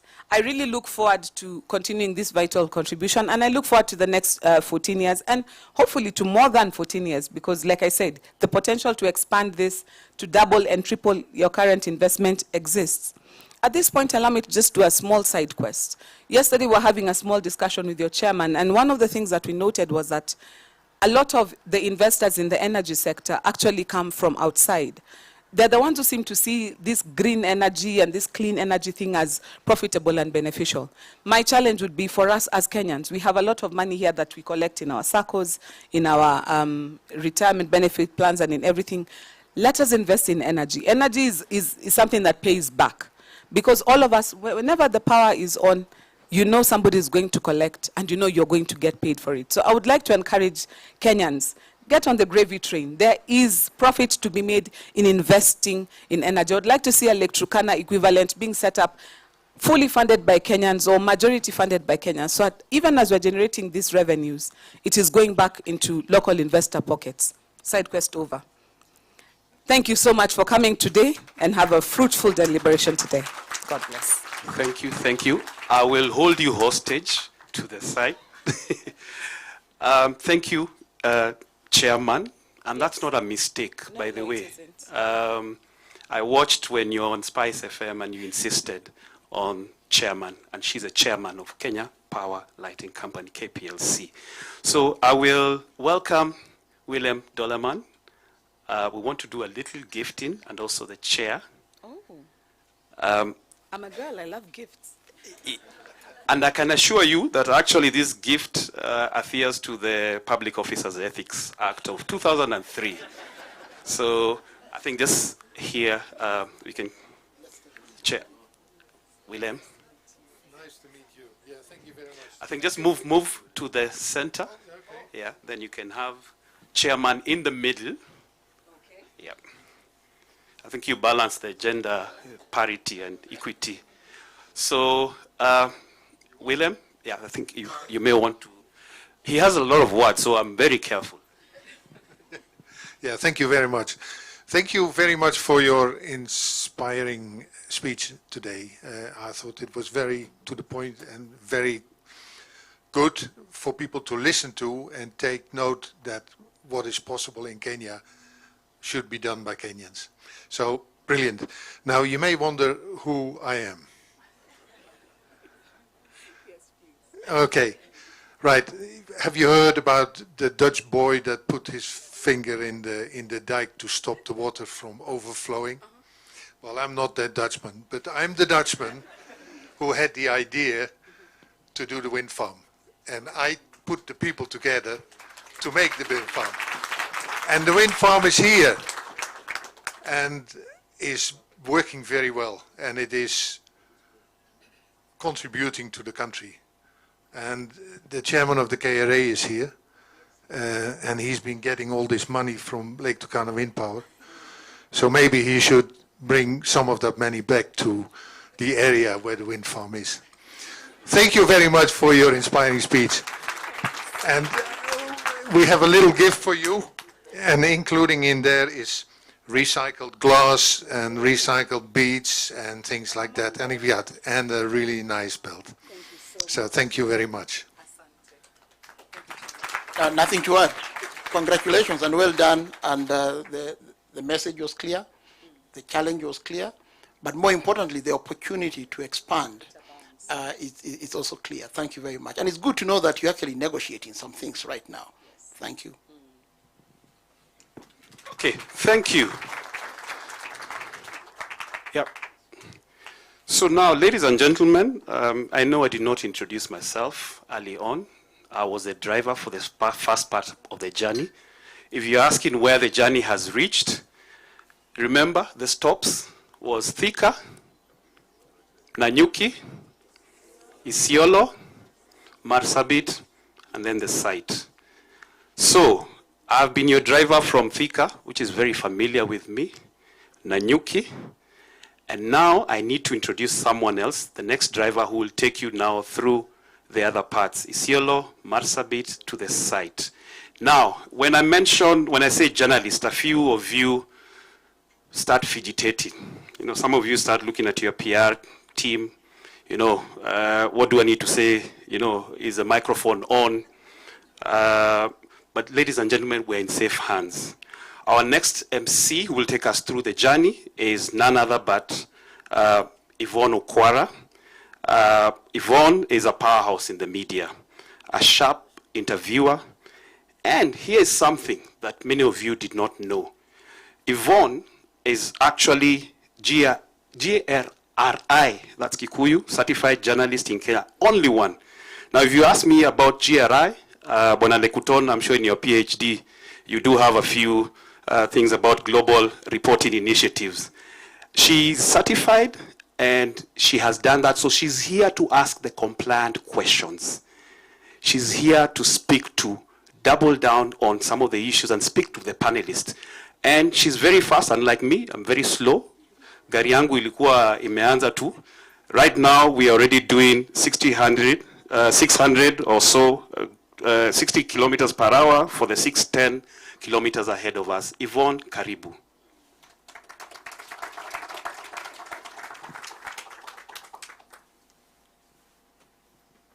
Thank you very much, Sam. If we're being honest, Sam is a senior to many of us in that profession, and I don't mean age, I mean in terms of experience. And also, I will keep within the speed limits, even though I'll go slightly faster. But thank you so much. Congratulations to Lake Turkana Wind Power. Thank you. And I stand on all protocols that are already existing. So we're going to have two panel conversations real quickly. One of them is to flesh out everything that Felix has brought out in the sustainability report to get some better understanding of it. And then I think the second conversation will be important for many of us to understand just how things work. So once we get to that destination that Sam already started us on, it'll be to arrive at the site and to now help you understand just how things happen on site. So, Karibu, let's continue the journey. I promise I am a safe driver and the ride won't be too bumpy. The roads are great. The car is in good condition. It is fully charged. So let me invite my first panel up so that we can get an understanding. First up is the man who had the vision for this and the main reason we're here today. Ladies and gentlemen, please welcome Willem Dolleman, who's the chair of the Winds of Change. And then free seating. And then next up will be a man we've heard from extensively already, but who has some even greater insights into just what is taking place at the Lake Turkana Wind Power, and that's Mr. Jordan Jenga, who's the executive chairman. Karibu sana. And then we would like to then have the opportunity to take a look at this conversation from an industry perspective. What does this mean for the energy sector? Ladies and gentlemen, Mr. George Aluru, who is the CEO of ESAC, that's the Energy Sector Association of Kenya. And we also have on the funding side, because money is important, and how we get to fund such ambitious projects. Mpokolo Makara, who's the head of energy and infrastructure, East Africa at Standard Bank Group. Thank you. Please give her a warm round of applause as she joins us up here. And last but certainly not least, as she makes her way to the podium, please put your hands together, ladies and gentlemen, for Mr. Chuma Manners, who's a Principal Portfolio Management Officer at African Development Bank, that's ADB. Karibu sana to all of you.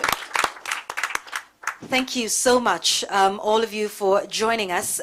Willem, I think it would be to begin with you. By the way, I believe the mics are on, so when you're ready, just speak directly into it. I want us to sort of start from a broader perspective, Willem, and to just understand the impact. We've heard the numbers, and numbers are true.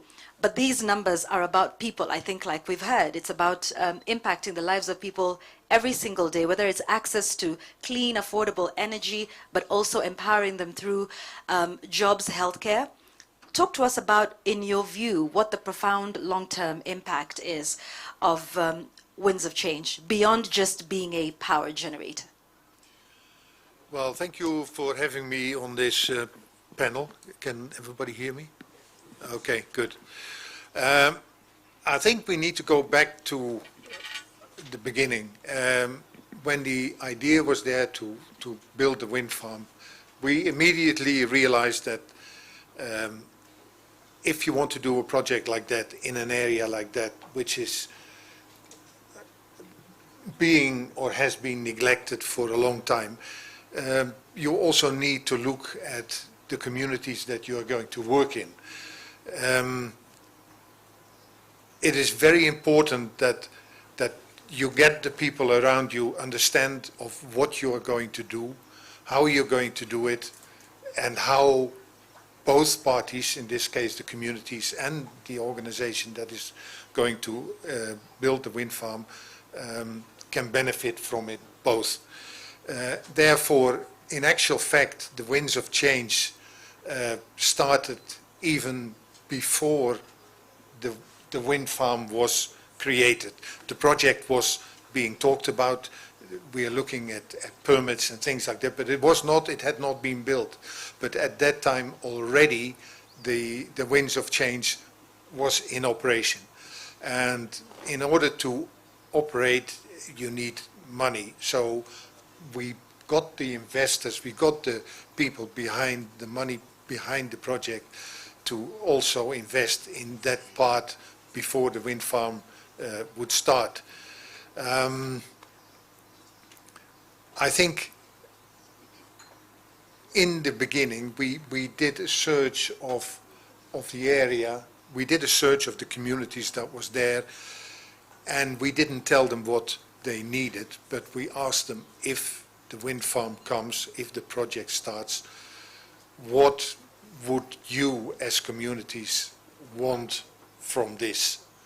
And a document was written, and that document was ready actually before we started the project. And we have held by that project, we've held by that document. It was available to everybody in the area, the community, so they knew what we were what we are planning to do and what we were doing at that time. I think that created trust, because there was a lot of mistrust in the beginning. And that mistrust came from, well, as usual, the politics and people not knowing exactly what was happening, and therefore rumors were created and things were going not right, and sometimes things were going wrong.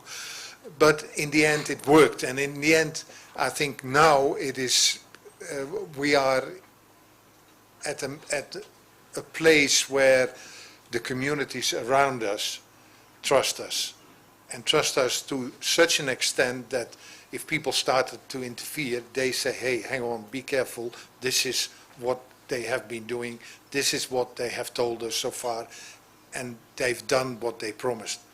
And that is very important, and I think that's why the wind farm can operate in an environment that is safe and is conducive for all parties, so the communities and the Lake Turkana wind power. Right, and it's interesting that you started with that in mind even before getting into the commercial aspect of the project, and that is pretty profound. Now that we have the bigger picture, Bonnet Chairman, maybe we can zoom into some of the specifics. Could you elaborate on some of those specific initiatives? We know of rainwater harvesting systems, comprehensive waste management.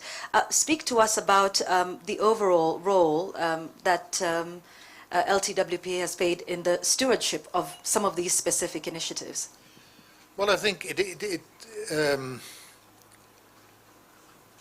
when the initial document was written, it was based on health, and it was based on education, it was based on water and sanitation, it was based on conflict resolution. All these things we are working with, and all these things seem to work. So you know, what you do and what people see, what you want to do and what people see is important, so that they trust you. I think most of the things that came as a request from the communities are being dealt with, and that gives them the feel that yes, the environment where we are and the company that is working here is cohesive and has a way forward and can grow in the future. Yeah. Mr. Njinga, do you want to talk about the more day-to-day and how all of these are achieved? Because we've gotten the overview from Mr. Willem.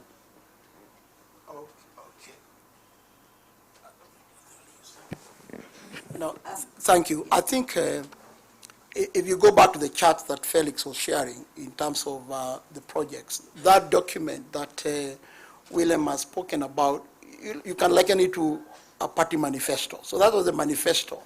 That was the promise to the people when the project was being articulated. And we have programs that ensure that this is done. So Felix is held accountable literally monthly, and his team, to ensure that all what we budget and plan from the surveys that are done at the community level is actually executed. We have a very strong group of what we call our community liaison officers and team, a team that job leads. And their work is to actually continuously interrogate where are the needs, what should be the priority. I think the pictures speak for themselves. Those schools you saw on the video, when you go in person, it's actually profound. And because you see the transformation and you see the impact. Now, there's another layer of accountability. Our lenders, and I'm glad because Mr. Manas is here on the stage, and so is Mpokolo. They actually audit us twice a year on all these things that we say we'll do. So we actually held to account continuously. Our leaders, who we had quite eloquently, led by His Excellency the Governor and also the Member of Parliament, they interrogate because we interact. So on a day-to-day basis, that manifesto that William speaks about is actually put to practice. Among our KPIs, including my own, to the shareholders, is that we're actually delivering on the community commitment.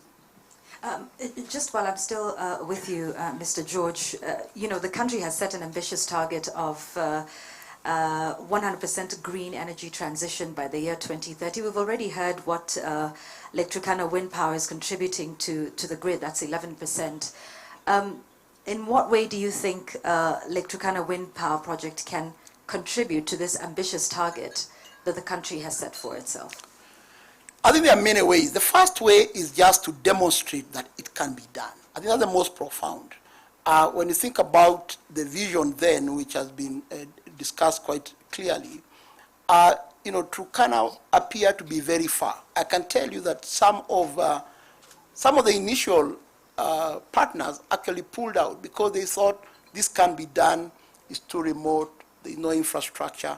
I think the will is what really matters. I was very delighted to hear the governor speak about Marsabit's fast pace of growth economically, and Lake Turkana being a part of that. So I think the target, one, there's a growing need for power. Our demographics tell us that we have a youthful population who requires goods and services. To produce goods and services in a modern economy, it needs to be powered with electricity. So we feel delighted that the government has this vision of 100% green by 2030. This country has enormous resources of a green nature. So we need to be the global lab for anything green because we can actually do it at scale. And Lake Turkana is really, indicating that. That's number one. The second one is it's a model that shows how you can mobilize capital, because it takes tremendous capital to build a project of this size. It's approximately $1 billion of investment, right? So how do you mobilize capital? How do you ensure that local investors, and we take the challenge, KPLC chair, about local capital, but how do you mobilize both local and international capital at scale, giving investors confidence that they'll actually get the investment back? Because this is important. I think Lake Turkana demonstrates that this is an investable environment where you can actually do that, and we show that it has been done.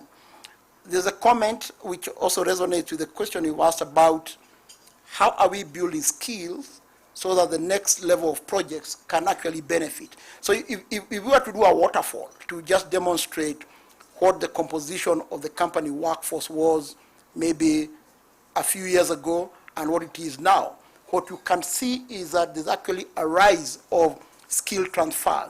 We have engineers from the area, we have finance professionals, we have legal professionals we demonstrated, and yes, there are all the other cadres, which I believe are important.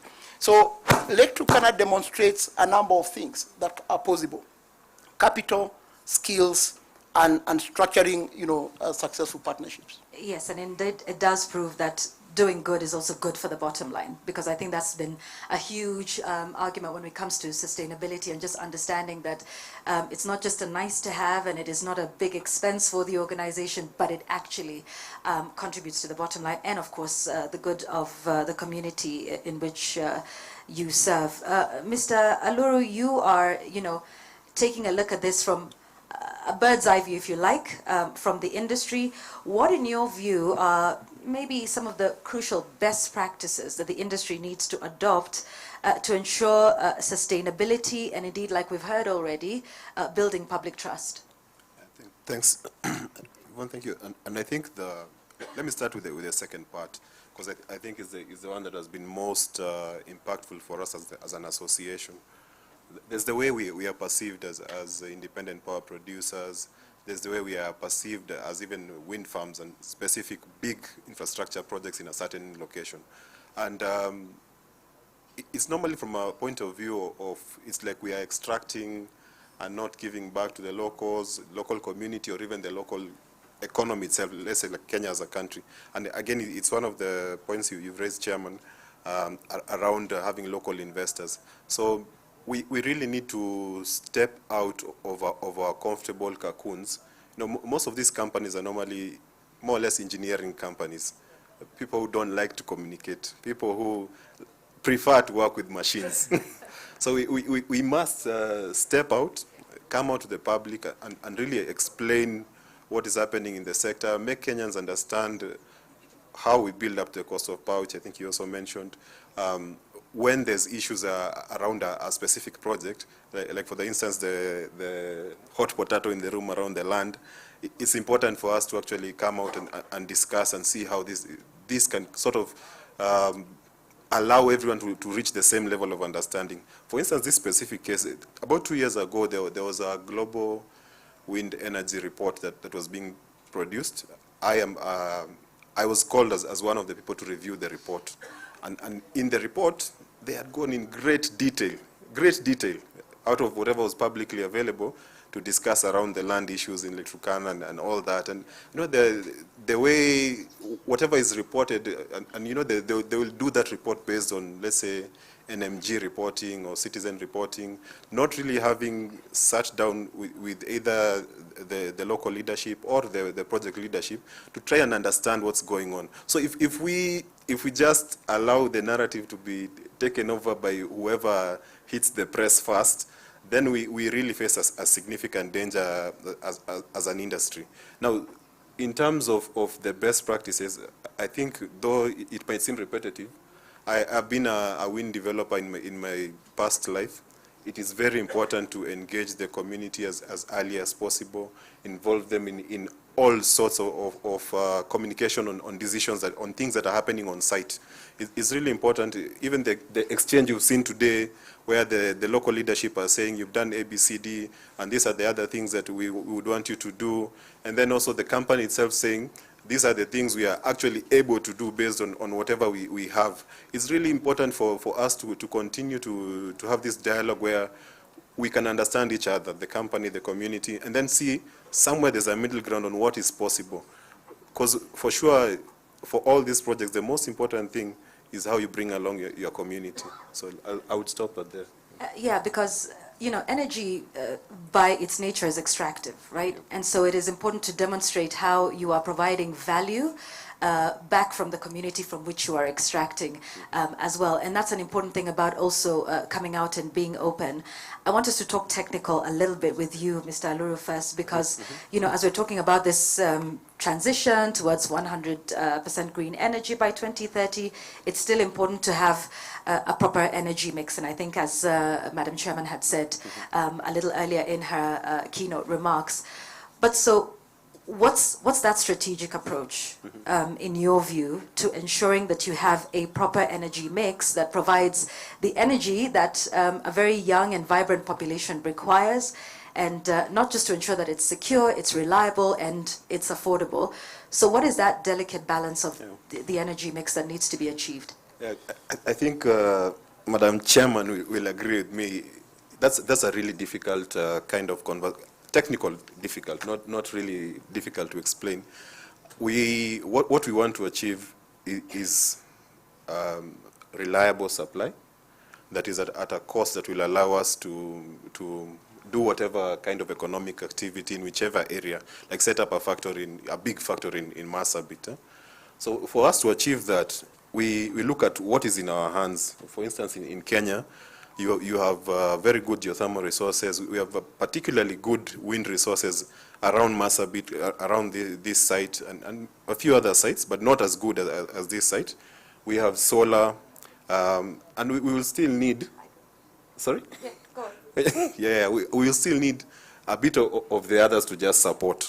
So now it's really a mostly technical kind of conversation where you do some optimizations to see how much more wind can we have, how much more geothermal, and you're looking at the ability of Kenya Power to actually get power at the right quality to everyone, and at the same time utilize our resources as much as possible. We're also in a scenario now that the country is moving into what we call the Eastern African power pool, where now you can see more power is coming from Ethiopia. There will be some additional power coming from Tanzania, from Uganda, and these things are all at play at the same time. So there isn't like one. I wouldn't say the ideal is to have 3 times more wind and 4 times less solar and 6 times more geothermal. It's just playing around with the economics and the reliability side that Kenya Power, for all of us when we go home, what we definitely want is that when you're in your house, you switch on that switch, there is power. So we really must allow, within the balance of whatever resources we have in the country, for Kenya Power and those of us in the private sector, KenGen and others, to really deliver the most cost-efficient power to allow you to be able to switch on your switch at the house.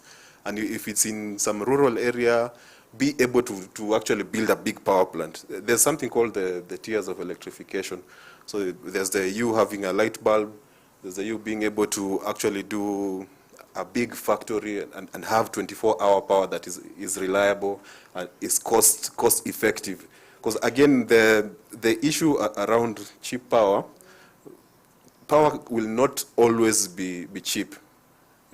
And it's something that we must socialize our population to understand that there is a cost to give you this 24-hour supply that allows you to do big industry.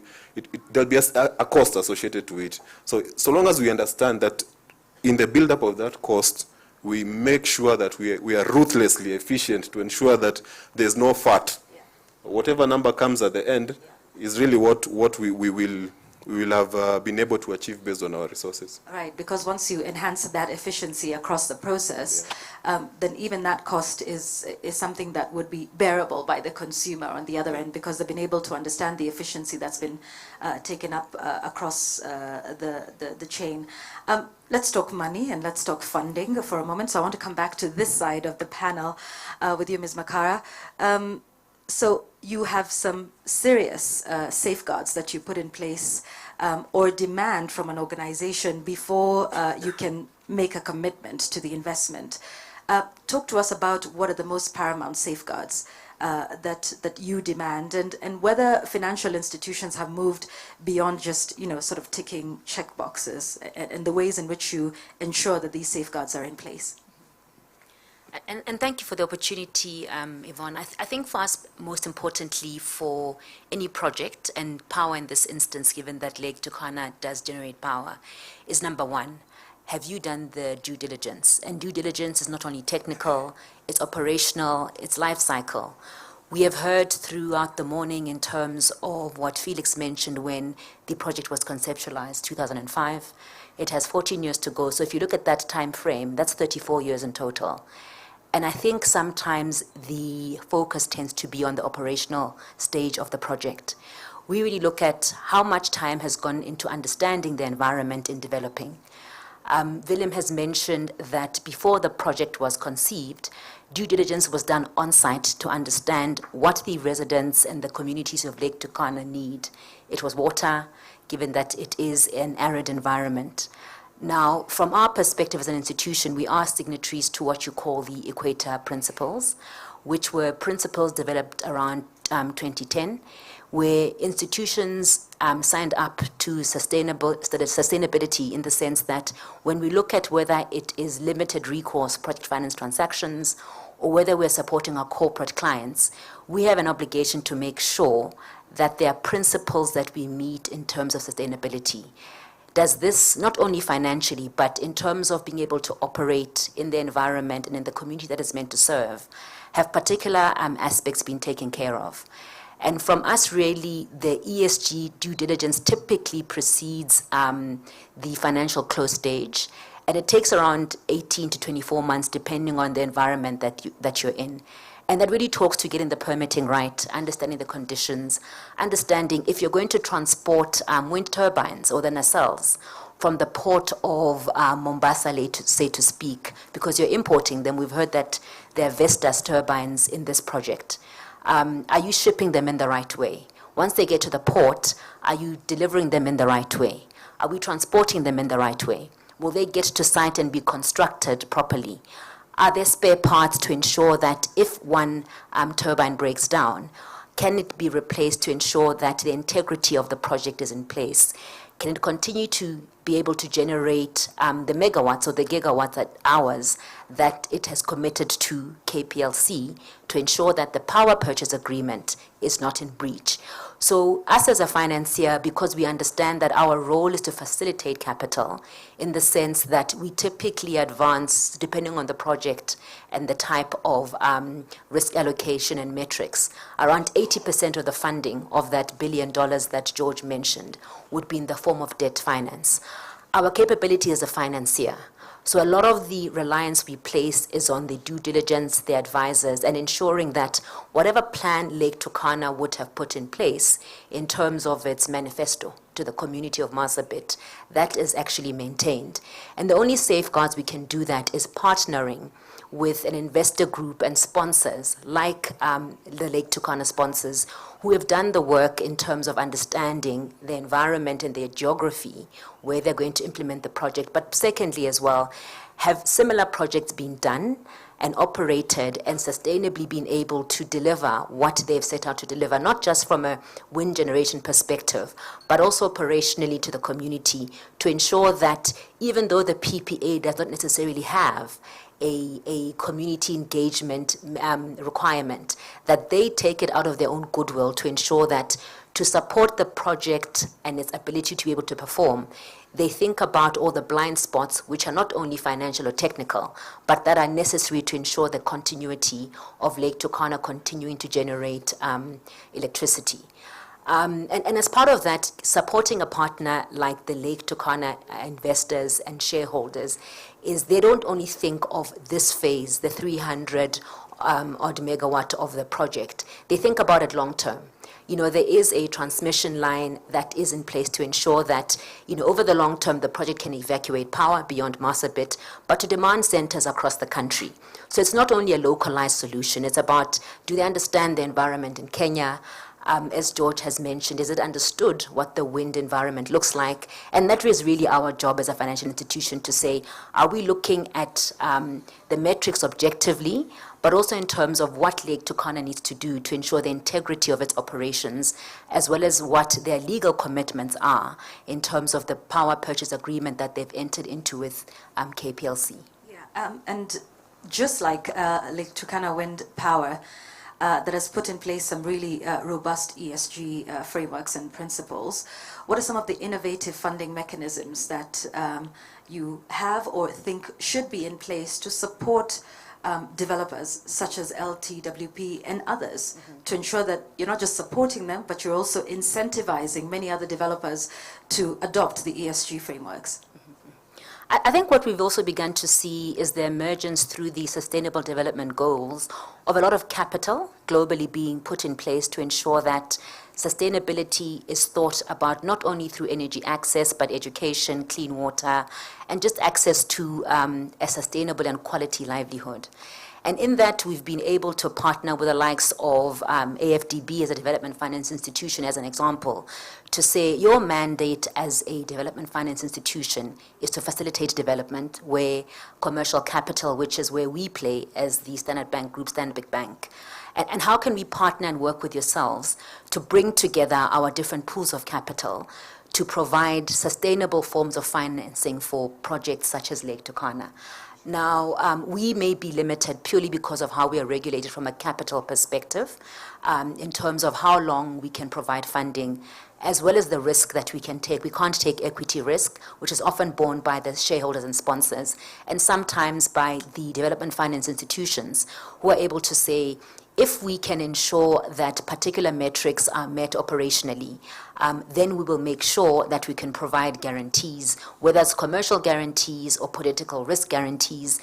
And then you find a mix to say which funding pools are available to take commercial risks or political risks or any others. So it's really about saying sustainability has become quite a global phenomenon. There is funding available because of the need to address sustainability through the different SDGs, and how do we bring together different pools of capital across those SDG objectives to find the right funding mix. So really, I would say blended finance, and I've hoped in using blended finance as a generic example, that in how we work with DFIs to look at tenor, to look at the type of risk that you want to take across the commercial and political spectrum, is around finding the right pools of capital to find the right funding mix, which does not make the project expensive, but makes it sustainable, whether it's through equity, grant funding, and or commercial financing pools. Yeah, and now that we're speaking about the SDGs as a basis for that, Mr. Manners, at the AFDB, in what ways are the SDGs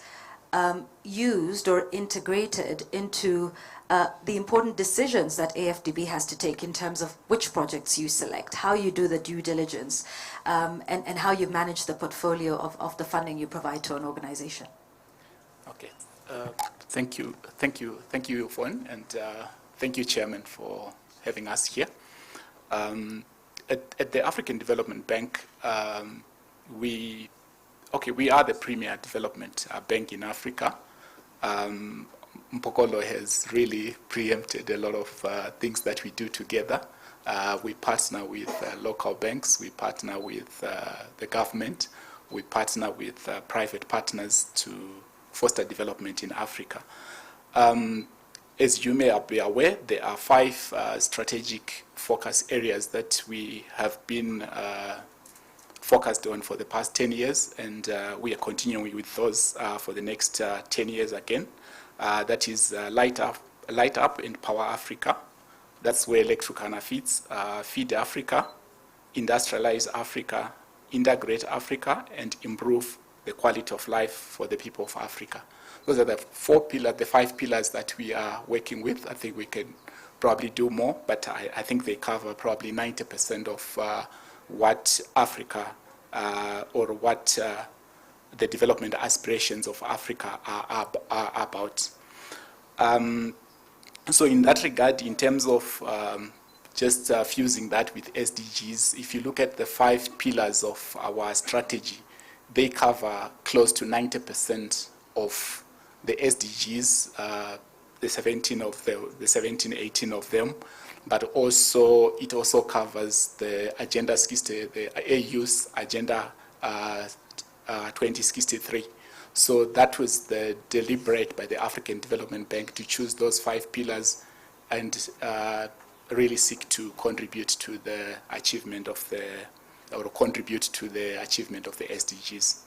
Thanks. In what ways do you think, or is the AFDB exploring to de-risk the sector? It's high risk, like we're saying. There's political risk, there's economic risk, there's lots of risks that are in place that for some funders, lenders, donors even would shy away. What are your thoughts around ways to de-risk this so that there can be greater investment in the private sector in the generation of reliable, quality, affordable, clean energy? Thank you, Yvonne, again. Mpokolo mentioned it. There are areas where commercial banks will not touch. So that's where we come in as development banks to really provide patient capital. We offer tenors of up to 15 years with grace periods of about 5 years. That's really not something that you would get from an ordinary commercial bank. We also do provide, like what Mpokolo mentioned, opportunities where we have some funds that are dispersed through African Development Bank. We have SEFA, Sustainable Fund for Energy in Africa. We have the Clean Technology Fund, which come in with more like concessionary. So we blend the normal AFDB funding, commercial funding, and put in those funds to provide some concessionary support to the projects that we fund. Let me just give an example of a project that we did in Egypt where the commercial viability of it, if you are looking at the debt and the equity, that was coming in, it was going to be quite tight in terms of the margins and even the ability to repay the debt. So there was the mix of normal debt, but also we put in through SEFA a grant support to support the equity, the debt equity mix to make the project viable. So that's one way to where you would walk away from a project, but at least be innovative to create something that can make the project viable. We also have a project here in Kenya where we have mixed debt, but also with some funding from the Clean Technology Fund to make again the project more viable and more appealing to the investor. Let me stop there. And thank you. Those, the sort of type of funding mechanisms that are there, blended financing, I think that's the same thing we were saying. It's important to get a snapshot. I want to give each of you exactly 1 minute to try and close this for us with your final thoughts in terms of where we are now, responsible business practice in the renewable energy space, and maybe just to reiterate that call about how it is good for business, how it is good for communities. I mean, I think the Lake Turkana Wind Power Project is in and of itself entirely a sustainable, project using renewable energy sources. So maybe just some closing. I'll start here with you, ma'am. Thanks, Yvonne. I think the reality is these are transformational long-term projects. And if we think about them only in the form of what they do technically or financially, we would have lost the plot. We've heard the work that Lake Turkana is doing and had done before even breaking ground. And I think that's really the approach, because a lot of the time, these type of energy generating projects are meant to drive growth. They're meant to provide part of the baseline infrastructure to then add to manufacturing and value addition, whether it's in the form of goods or services. So it's really about thinking through the life cycle of projects and power projects like Lake Turkana and how we can support them, but also think about the next generation in terms of parts of the economy that they're also trying to stimulate. Thank you. Mr. Willa? Yes, thank you. I think the area where Lake Turkana operates and the land that it has there, not many people may know, there is an opportunity there of 2,000 megawatts. That's what we sort of researched in the early days. So there is lots of opportunity there. And I think if politics stay away from business, I think there is a huge opportunity there, and let's go for it. Quickly. One, it can be done because Lake Turkana shows that it can be done. Two, everybody in this room is a partner to make these things happen. And quite frankly, any nation that has developed has looked at its infrastructure journey as part of how it develops. So leveraging projects and investments such as Lake Turkana and others of its nature to bring along other sectors of the economy and society. Thanks. Thank you. George Aluru, I realize we have two Georges on the panel, two chairmen on the panel, so I need to be extra specific about that. Mr. Aluru. It's a great name, as you can see. It is, truly. Yeah, so I think for me, one, Lake Turkana is really doing a fantastic job. And it's not about promotion. They're really doing a fantastic job. From the point of view of a wind farm developer, I can tell you they are doing a good job, both on the community side, the project itself, the technicals, everything is like really top-notch. Now, for every big thing that we would want to do infrastructure-wise or even change the country, there will always be challenges. And the important thing is to always have that platform for dialogue, for exchange between the different stakeholders, between community, the project, Kenyans in general, and the cost of power issue kind of being brought to view. We just need to continue to have these dialogues and find a middle ground that can help us to develop this economy. Thank you very much. Mr. Manners? Okay, thank you. Let me just start or end by saying what the words of the Madam Chairman. People are found there. People are found there too. People are what we do this for. Yeah, I think that's what you said. And if you notice, most of these projects are in remote areas, very remote rural areas. And my individual passion, being a rural person, is that we, in addition to what Lake Turkana is doing, which is quite very wonderful, we as financial institutions, stakeholders, find innovative ways to see how we can empower communities, not only through CSR, but through funding initiatives that can get them to participate in the equity space in these projects. Yeah, that's it. Thank you. Thank you very much. And thank you very much for just reiterating that this is about people, and this is about their dignity, and this is about access to clean, reliable energy, which is important. And it is also about asking what they need. It's having people at the heart and at the center of everything we do. Thank you very much, Mr. Chuma Manners, Mr. George Aluru, Mr. George Njenga, Mr. Willem Dolleman, and Ms. Mpokolo Makara. Thank you very much. Please, can we give them a warm round of applause for taking their time, preparing some insights to come and speak to us here. And I think in the spirit of giving, again, do we have any, there's no government persons here, but as you've seen from the gift that was handed over to the chairman of the Kenya Power Company, that these are gifts that really do speak to the heart of it. I can guarantee, Madam Chairman, there is no bags of money or cash in the gift bags, but they're all very meaningful, and they're a reminder of what sustainability means and the impact it has to the community. We would like to gift each of you first, take a photo, and then we will do one commemorative photo together to remember our time here together. And for that, I'd like to invite a man who's been mentioned, but perhaps not seen here, Mr. Mugo Kibati, to come and do the gift giving. Oh, he's had to leave for a moment. So then in his place, can we then have Mr. John Shege, who's CTO?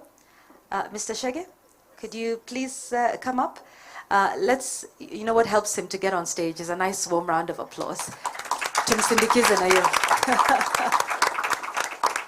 All right, welcome, and we will give to each of you. It's ladies first, but usually gents just before. That's the entire saying. But allow me to cut it. It is ladies first. Ms. Makara, let's start with you as you receive that gift, and we can take a photo of the same.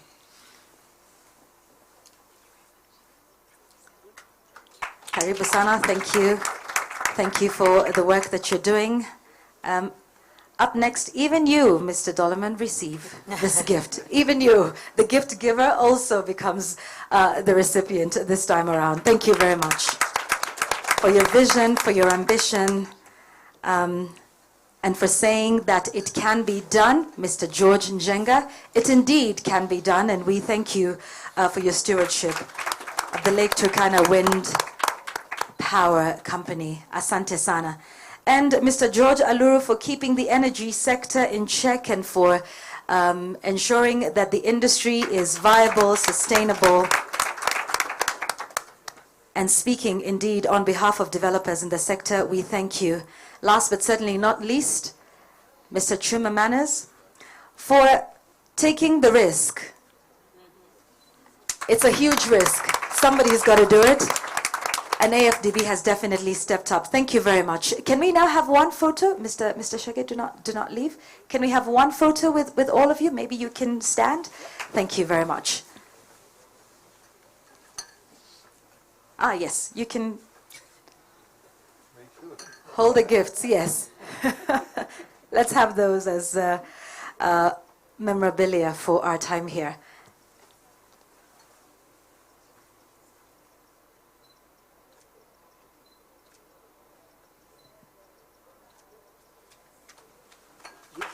Thank you very much. Please, let's give them another warm round of applause. Ladies and gentlemen, you may take your seats.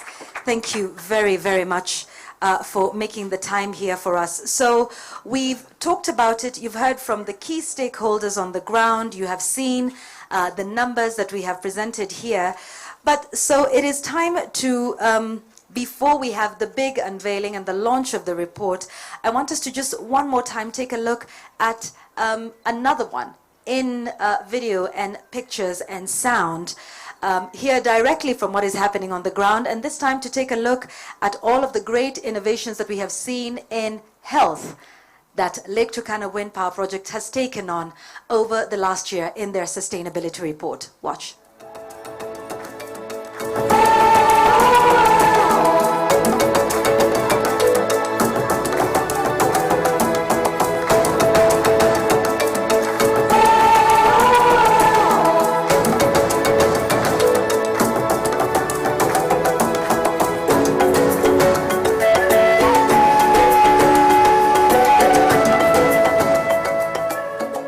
Turkana Wind Power Project has done many projects.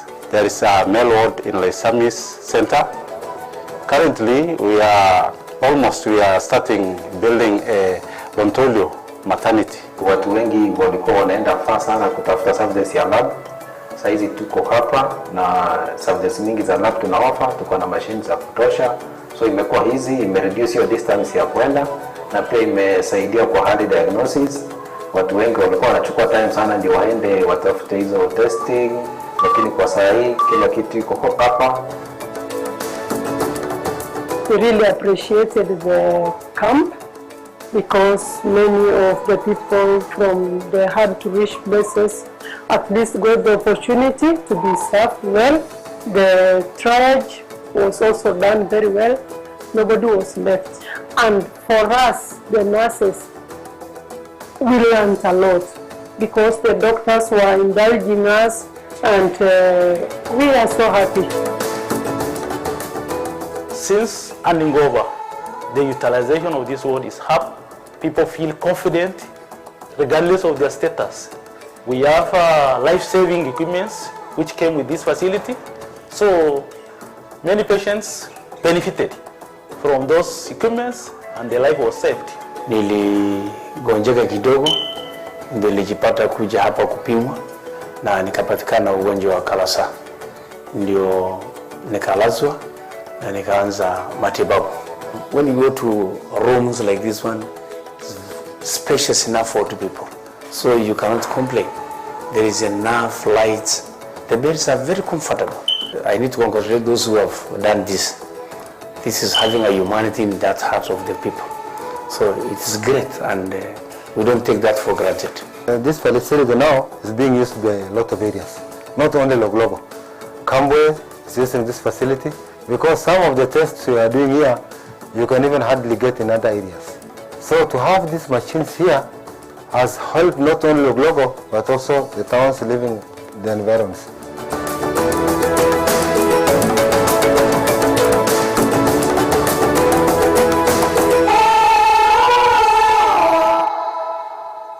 ladies and gentlemen, can you imagine getting help from all the way from Marsabit to Meru town if you're seeking medical assistance? In certain ways, and perhaps just to make this point about health and what this means, Kala-Azar, also known as leishmaniasis, either the visceral or the cutaneous kind, is one of the most neglected tropical diseases in the world and affects largely people in this region where its diagnosis is not as easy. So in a way that perhaps might not be well understood, you are contributing towards shining a light on neglected tropical diseases, but also ensuring that they are properly diagnosed and properly treated, without which some of these can be deadly to the populations. So congratulations and thank you for that work to just highlight the role that is being played in the world of health. Ladies and gentlemen, now that we've seen that work, it's time to now get our hands on the full report. For this, I would like to ask the indulgence once again. I know, Mr. Njenga, you have been busy. You've been up and down on the stage. We thank you for that. We want to ask for your indulgence one more time. Please make your way to that black curtain over there. We would also like to ask Ms. Mpokola Makara as well. Felix, this is your moment. You and your team putting this together year after year. Please make your way there as well. Would also like to ask our key guest, that's Ms. Joy Brenda Madivo, who is the chairman of Kenya Power, to make your way here so that we can have this launch moment.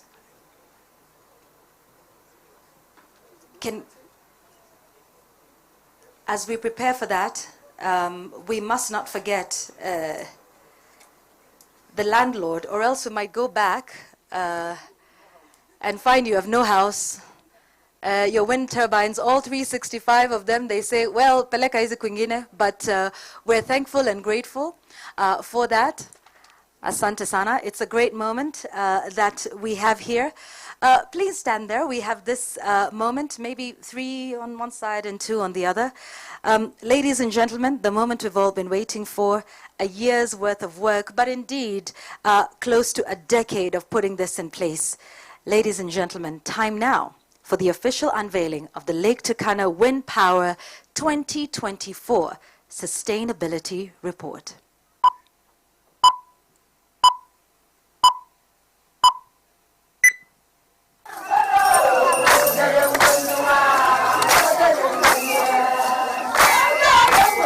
A warm round of applause, please, as we have this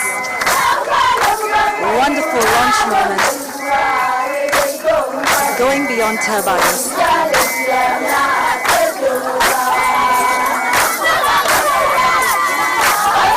Congratulations, Lake Turkana Wind Power.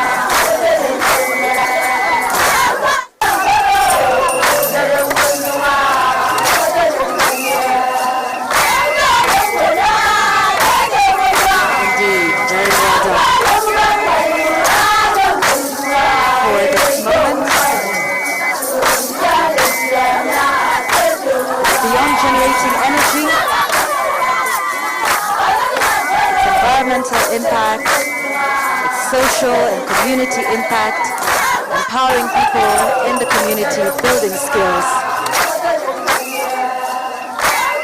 and backed thereby the voices of the people who make all of this happen. Let's have that photograph now.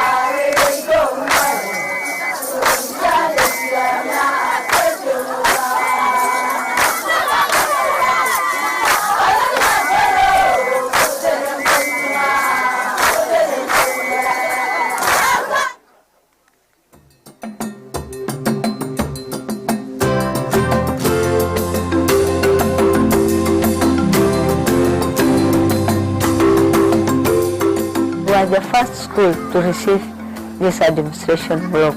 The rooms are special. Right now they have chairs. Wow, I couldn't believe that I'm in such a facility where we are talking about. When the students are happy, the teachers are happy.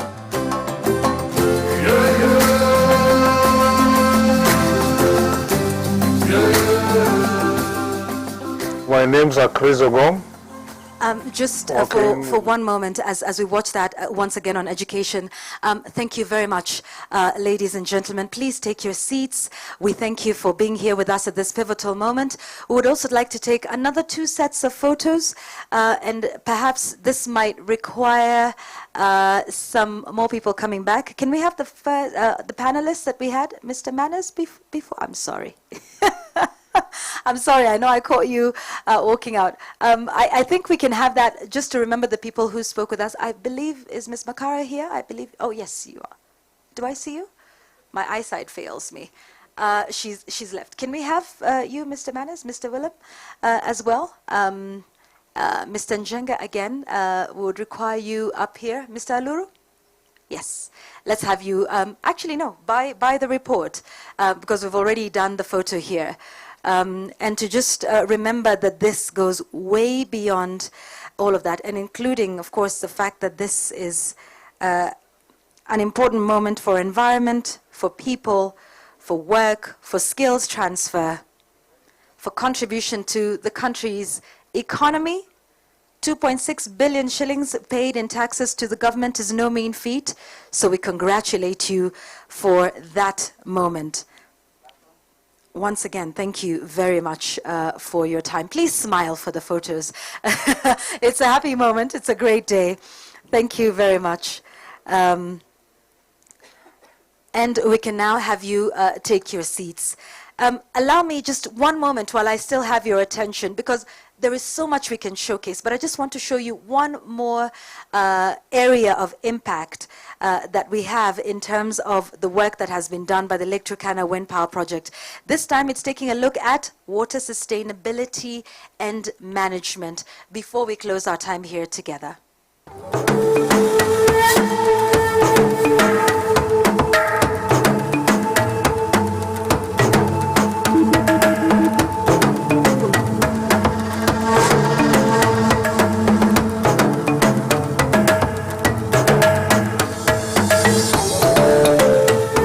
akan dia kan makan teman kan ayu dia aja bang lagi kelakar kota kona kota ke ini lagi pernah tak nanu.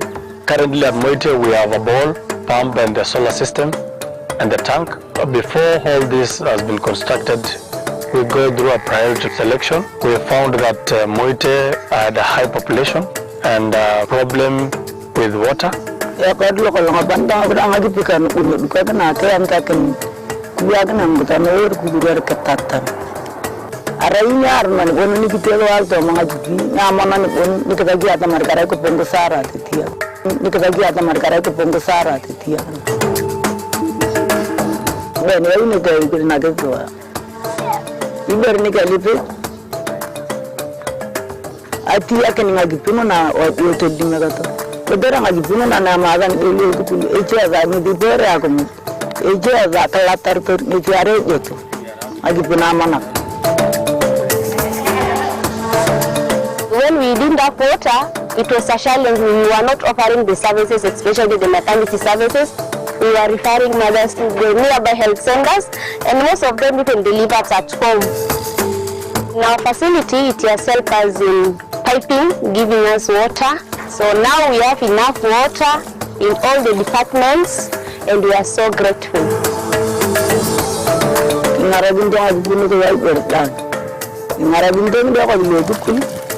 Urgi marabinto wa makemak urna ngala urna mama tajen marabinto wa majunuru ije dabo ni jamani.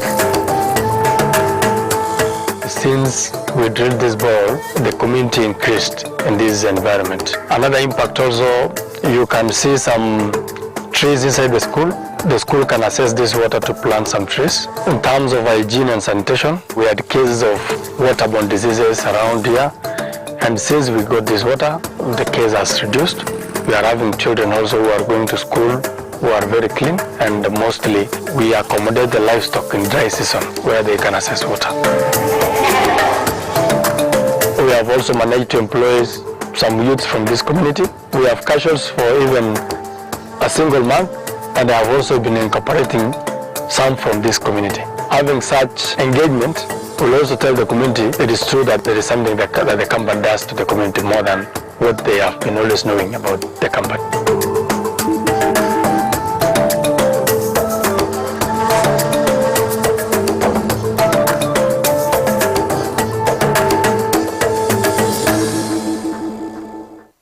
Please let's give a warm round of applause to the lives that have been changed.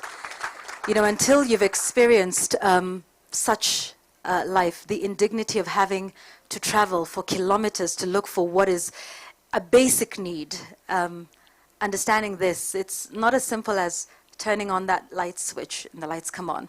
It's not as simple as turning on a tap and water comes out of it. There is a whole process that puts that together. I want to leave you with this quote, and it is something that I think is very, very important about taking up the responsibility. Robert Swan once said, "The greatest threat to our planet is the belief that somebody else will save it. Somebody else's job. Let them do it." But what you're seeing here today is the vision of people who came together and said, it can be done.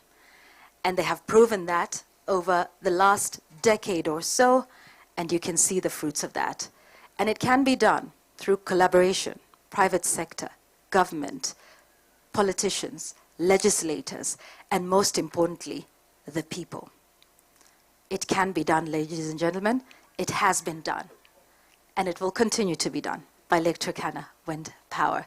I want to now hand over back to Mr. Sam Karanja. Thank you very much for your time.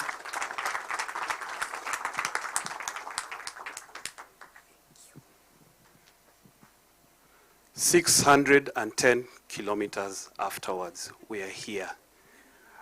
I'd like you to put together your hands again for Yvonne Okwara. You've really steered us, especially to Moyale and Marsabit. As we close, I'd like to hand over to the chair. As you've heard, my name is Sam Karanja. During the day, I had a communication firm called Basson. And since my chief operating officer is here, I'll say from 8 to 6 a.m., I'm a father and a football administrator. Thank you. We really appreciate your time here, especially those who've traveled the 610 kilometers to get here. I'd like to encourage you to get a feeling. Visit the wind farm. You will see so much. You'll get a feeling of what is happening in there. From your dream to this, I'm sure you aspire. We want to welcome you to the podcast, speak of how the camp was windy and how you came to that, and all that will be hosted on the podcast. Bwana Chairman, thank you. Brilliant job. Thank you so much, Sam. My protocols are very simple. It's really to give us votes of thanks and kind of a few closing reflections. But before I do that, allow me to divert a bit from protocol. There's a gentleman who we bandied this tax number around and alluded to him and to speaking the truth. I think he wants to confirm. I don't know, but he might. This gentleman and I share the same year of birth. We are separated by a few months. He's a brilliant mind. He's worked for development institutions, IFC, so he understands the investment and development side. He's been a politician, so he's been the guys that William said, the bad guys. No, they're not bad guys, they're the good guys. And he's now a taxman, right? Kind of a full cycle. He's a brilliant mind and a good friend. He loves sustainability. The reason he came was not because of the tax. Let me just ensure that very clear. He heard it about our sustainability report launch. It's something very deep in his heart. So, Bwana Murithi, a few words from you, kindly.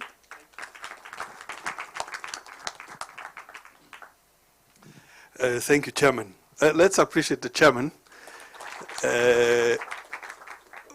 Watu wa Marsabit hamujambo. Niseme tu kwa Kiswahili, and then I'll just... Nafikiria nimeelezwa nisimame muone huyu mjamaa wa ushuru anakana.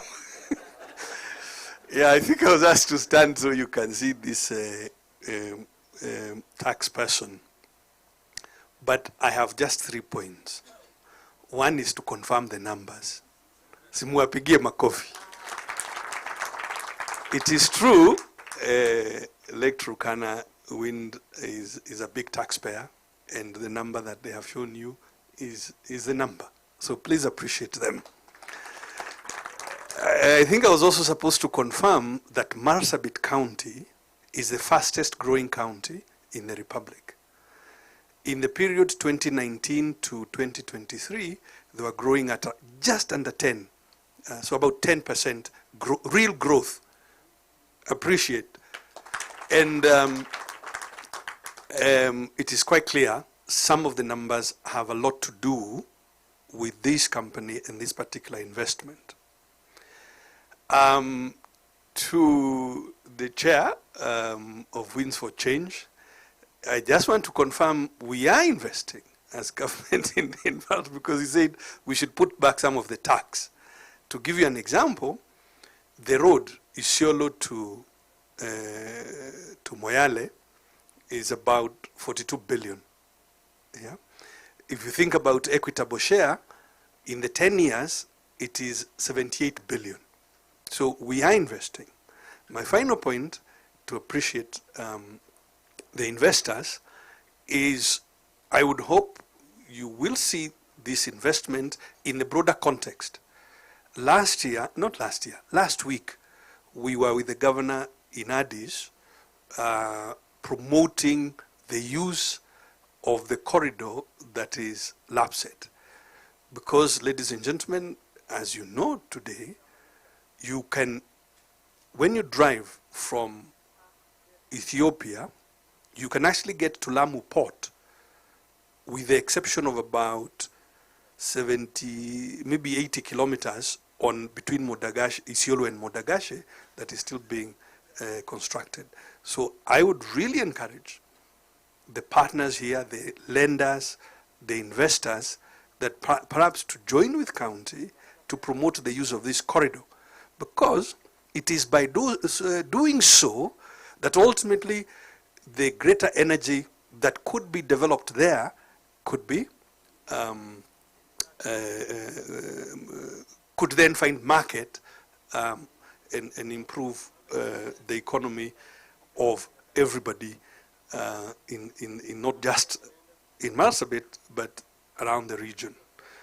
Finally, Sam, you skipped you skipped Acha's post, you skipped Laisamis, ukaenda mpaka. Thank you very much, ladies and gentlemen. Asante sana. Thank you so much. Thank you so much. Another round of applause for Nderitu. Many thanks. You've been here patiently for a long time. So one, I want to thank all of you for that. The discourse this morning around the launch is clear, and the foundation that was laid by Willem, by Mugo, and others, and all the investors there. I think earlier on we mentioned Osprey and Sandpiper. There is Energy and there's BlackRock. All those, what work they did, we celebrate today, and it's transformational. Chair KPLC, our chief guest, you talked about holistic approach. We embrace that, and we will continue to do that. When MP and the governor, I know you're standing in for him, he had to leave. The challenge and the comments and the recognitions, we really appreciate those. And we continue working. Development is work in progress. You almost never get there because the needs keep growing. Thank you so much, Bonanderidu, for confirmation. One, about the tax number, right? Two, about Marsabit County, right? We really appreciate just you being able to resonate and also confirm that indeed the government is also investing, and we can confirm that too. We have seen the infrastructure to these areas improve progressively, and I think the biggest win for this country was devolution. Every time I think about devolution, I see the big win for everybody. Is it perfect? No. But is there transformation? Absolutely. So without much further ado, I want to recognize everybody who has made this possible. I want really to start by thanking our chief guest, Madam Brenda. Thank you for being with us and for the remarks and for the challenge. Really appreciate that. The governor, I know he has gone, but we really appreciate his presence. It speaks about the partnership with the county administration and the support. Mheshimiwa Lekoton, thank you so much. We continue building friendship. We continue bouncing each other with ideas about how we can improve and make bigger impact. So many thanks for that. All the MCAs who are introduced here by the governor, we recognize your presence and we appreciate you for coming all this way. We also have those guests who came from just being our host at the county and ward levels, and I think a number of them stood. So we thank you for making the journey that, save for the miss of Archer's post and Lysamis, I think Sam has done a brilliant job in just appreciating the journey you had to make to get here. You know, I think about Willem, and you know, it's just amazing that we continue to see the impact of that dream from a camp visit to what we see today. The venue we had today from Tamarind, you've done a brilliant job. We appreciate you a lot. Our publishers for the report, that book is brilliant. And please take time to just go through the content. I think you'll find them even more brilliant. Sam and your team at H&K, thank you so much. Caroline, we know how much time you guys spend to just make things work. Faith, who works with you from our team directly, we really appreciate the work you guys have done. It's tremendous. Yvonne, you always turn up and we appreciate your professionalism.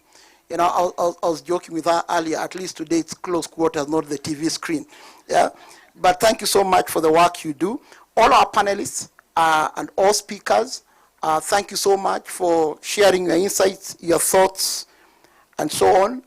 All our partners here, from the investors, the lenders, the contractors, our technology providers, our camps providers, our water and solar solution providers, our medical providers, you know, and everybody who just makes it work. The guys who do the grow houses. I thought there would be a video on the grow houses. The grow houses were just amazing when we went there. You know, some of the work we do, not just for our own food security at the camp, but for the communities and just promoting farming in an otherwise pastoralist community. To all our staff, to all my colleagues at Lake Turkana, you guys do an amazing job. The technical team, that availability that was talked about, the finance team, all what you do to keep all of us honest and ensure the tax turns up where it should. We really appreciate. And our community liaison team, just ensuring that Lake Turkana and the community are continuously engaged, understanding each other, understanding the challenges, and rising. Not just understand, we rise to all the challenges, and I think together we win. This is the spirit we need for the country. I think it's being ably demonstrated. So without adding more, because more would be bad, I just want to wish everybody a great day, a great weekend when it happens after tomorrow. But more importantly, I hope a budget that reflects all our aspirations as individuals and as a country. Asanteni sana. God bless.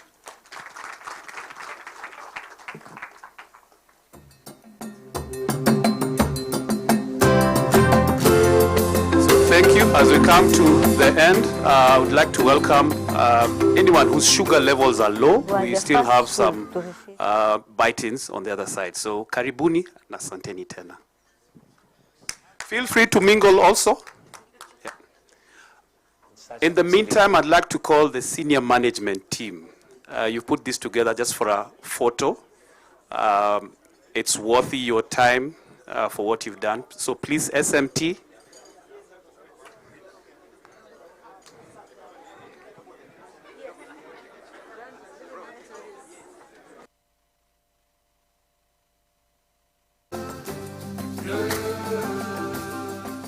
My name's Chris Ogom, working with Electronic Wind Power as senior CLO. Our work as CLOs, we are between the company, the project, and the community. Kupitia kikundi ambayo inaitwa Wings of Change, ndio kampuni inasaidia jamii. Na kampuni inaangalia vitu vitatu. Inaangalia masomo, inaangalia maji, na pia inaangalia afya ya binadamu. before we were demoralized. The classes were a bit congested. You could not even have space to move around. Turkana Wind Power has really helped us to ensure that they have established 2 rooms, and this has really reduced the congestion rate in our school. So we are able now to absorb many students. This was built by the Legislator Wind Power. So it is a very spacious building, office, administration block, which compose 4 rooms.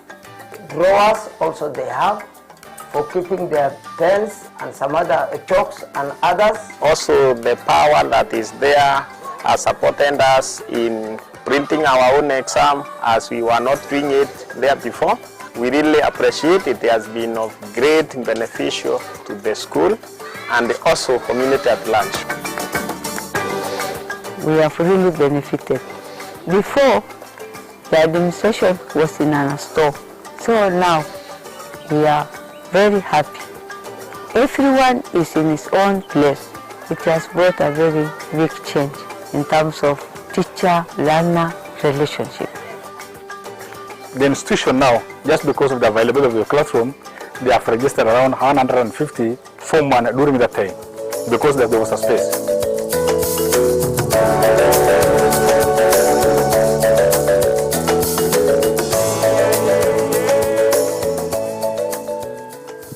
Ngarda grogan rantale laman ngurongulu lwana ngete mukarul to kana ngulu fiji ayiro ya jedanga difi kala karar ko to kana betere ke. We found that Moite had a high population. We came and do needs assessment, and in that case, that is how we came up to drill a bowl for the community. Ngaraginto abunu ko wai berdang. Ngaraginto nda ko lo dukul. Wurgi ngaraginto ko anga kemak, urna ngala urna mamanga kejen. Ngaraginto ko anga dipun wuri atala tare oro. Ije da ko ni vya moni.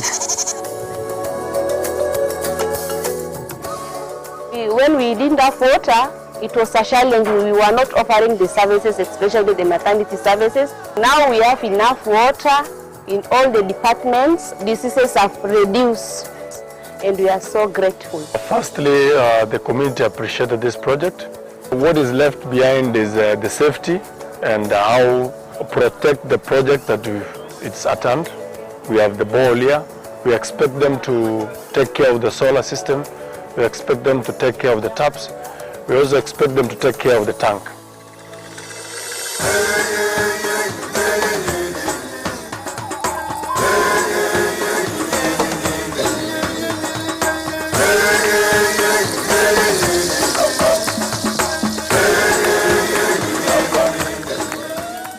The Turkana Wind Power Project has done many projects. There is a male ward in Leisamis Center. Currently, we are starting building a Lontolio maternity. Watu wengi walikuwa wanaenda far sana kutafuta subjects ya lab. Saizi tuko hapa na subjects mingi za lab tunawapa, tuko na machines za kutosha. So imekuwa hizi, imereduce your distance ya kwenda na pia imesaidia kwa early diagnosis. Watu wengi walikuwa wanachukua time sana ndio waende watafute hizo testing, lakini kwa sasa hii kila kitu iko hapa. We really appreciated the camp because many of the people from the hard-to-reach places at least got the opportunity to be served well. The triage was also done very well. Nobody was left. And for us, the nurses, we learned a lot because the doctors were indulging us, and we are so happy. Since handing over, the utilization of this ward is up. People feel confident regardless of their status. We have life-saving equipments which came with this facility. So many patients benefited from those equipments and their life was saved. Niligonjeka kidogo, nilijipata kuja hapa kupimwa na nikapatikana ugonjwa wa kalasa. Ndio nikalazwa na nikaanza matibabu. When you go to rooms like this one, it's spacious enough for 2 people. So you cannot complain. There is enough light. The beds are very comfortable. I need to congratulate those who have done this. This is having a humanity in that heart of the people. So it is great, and we don't take that for granted. This facility now is being used by a lot of areas, not only Loglogo. Kambwe is using this facility because some of the tests we are doing here, you can even hardly get in other areas. So to have these machines here has helped not only Loglogo, but also the towns living in the environment. I would like to say thank you to the wind power because it has changed a lot of lives. It has changed core mixed lives. Na tunashukuru pia kampuni kwa sababu ujenzi wamefanya ujenzi, wamejenga mabweni, wamejenga maofisi ya walimu, wamejenga madarasa ya wanafunzi. Kwa hivyo kuna projects mingi wengi walifanya zaidi ya 100, nikitaja haya machache, na yote jamii wamefurahia.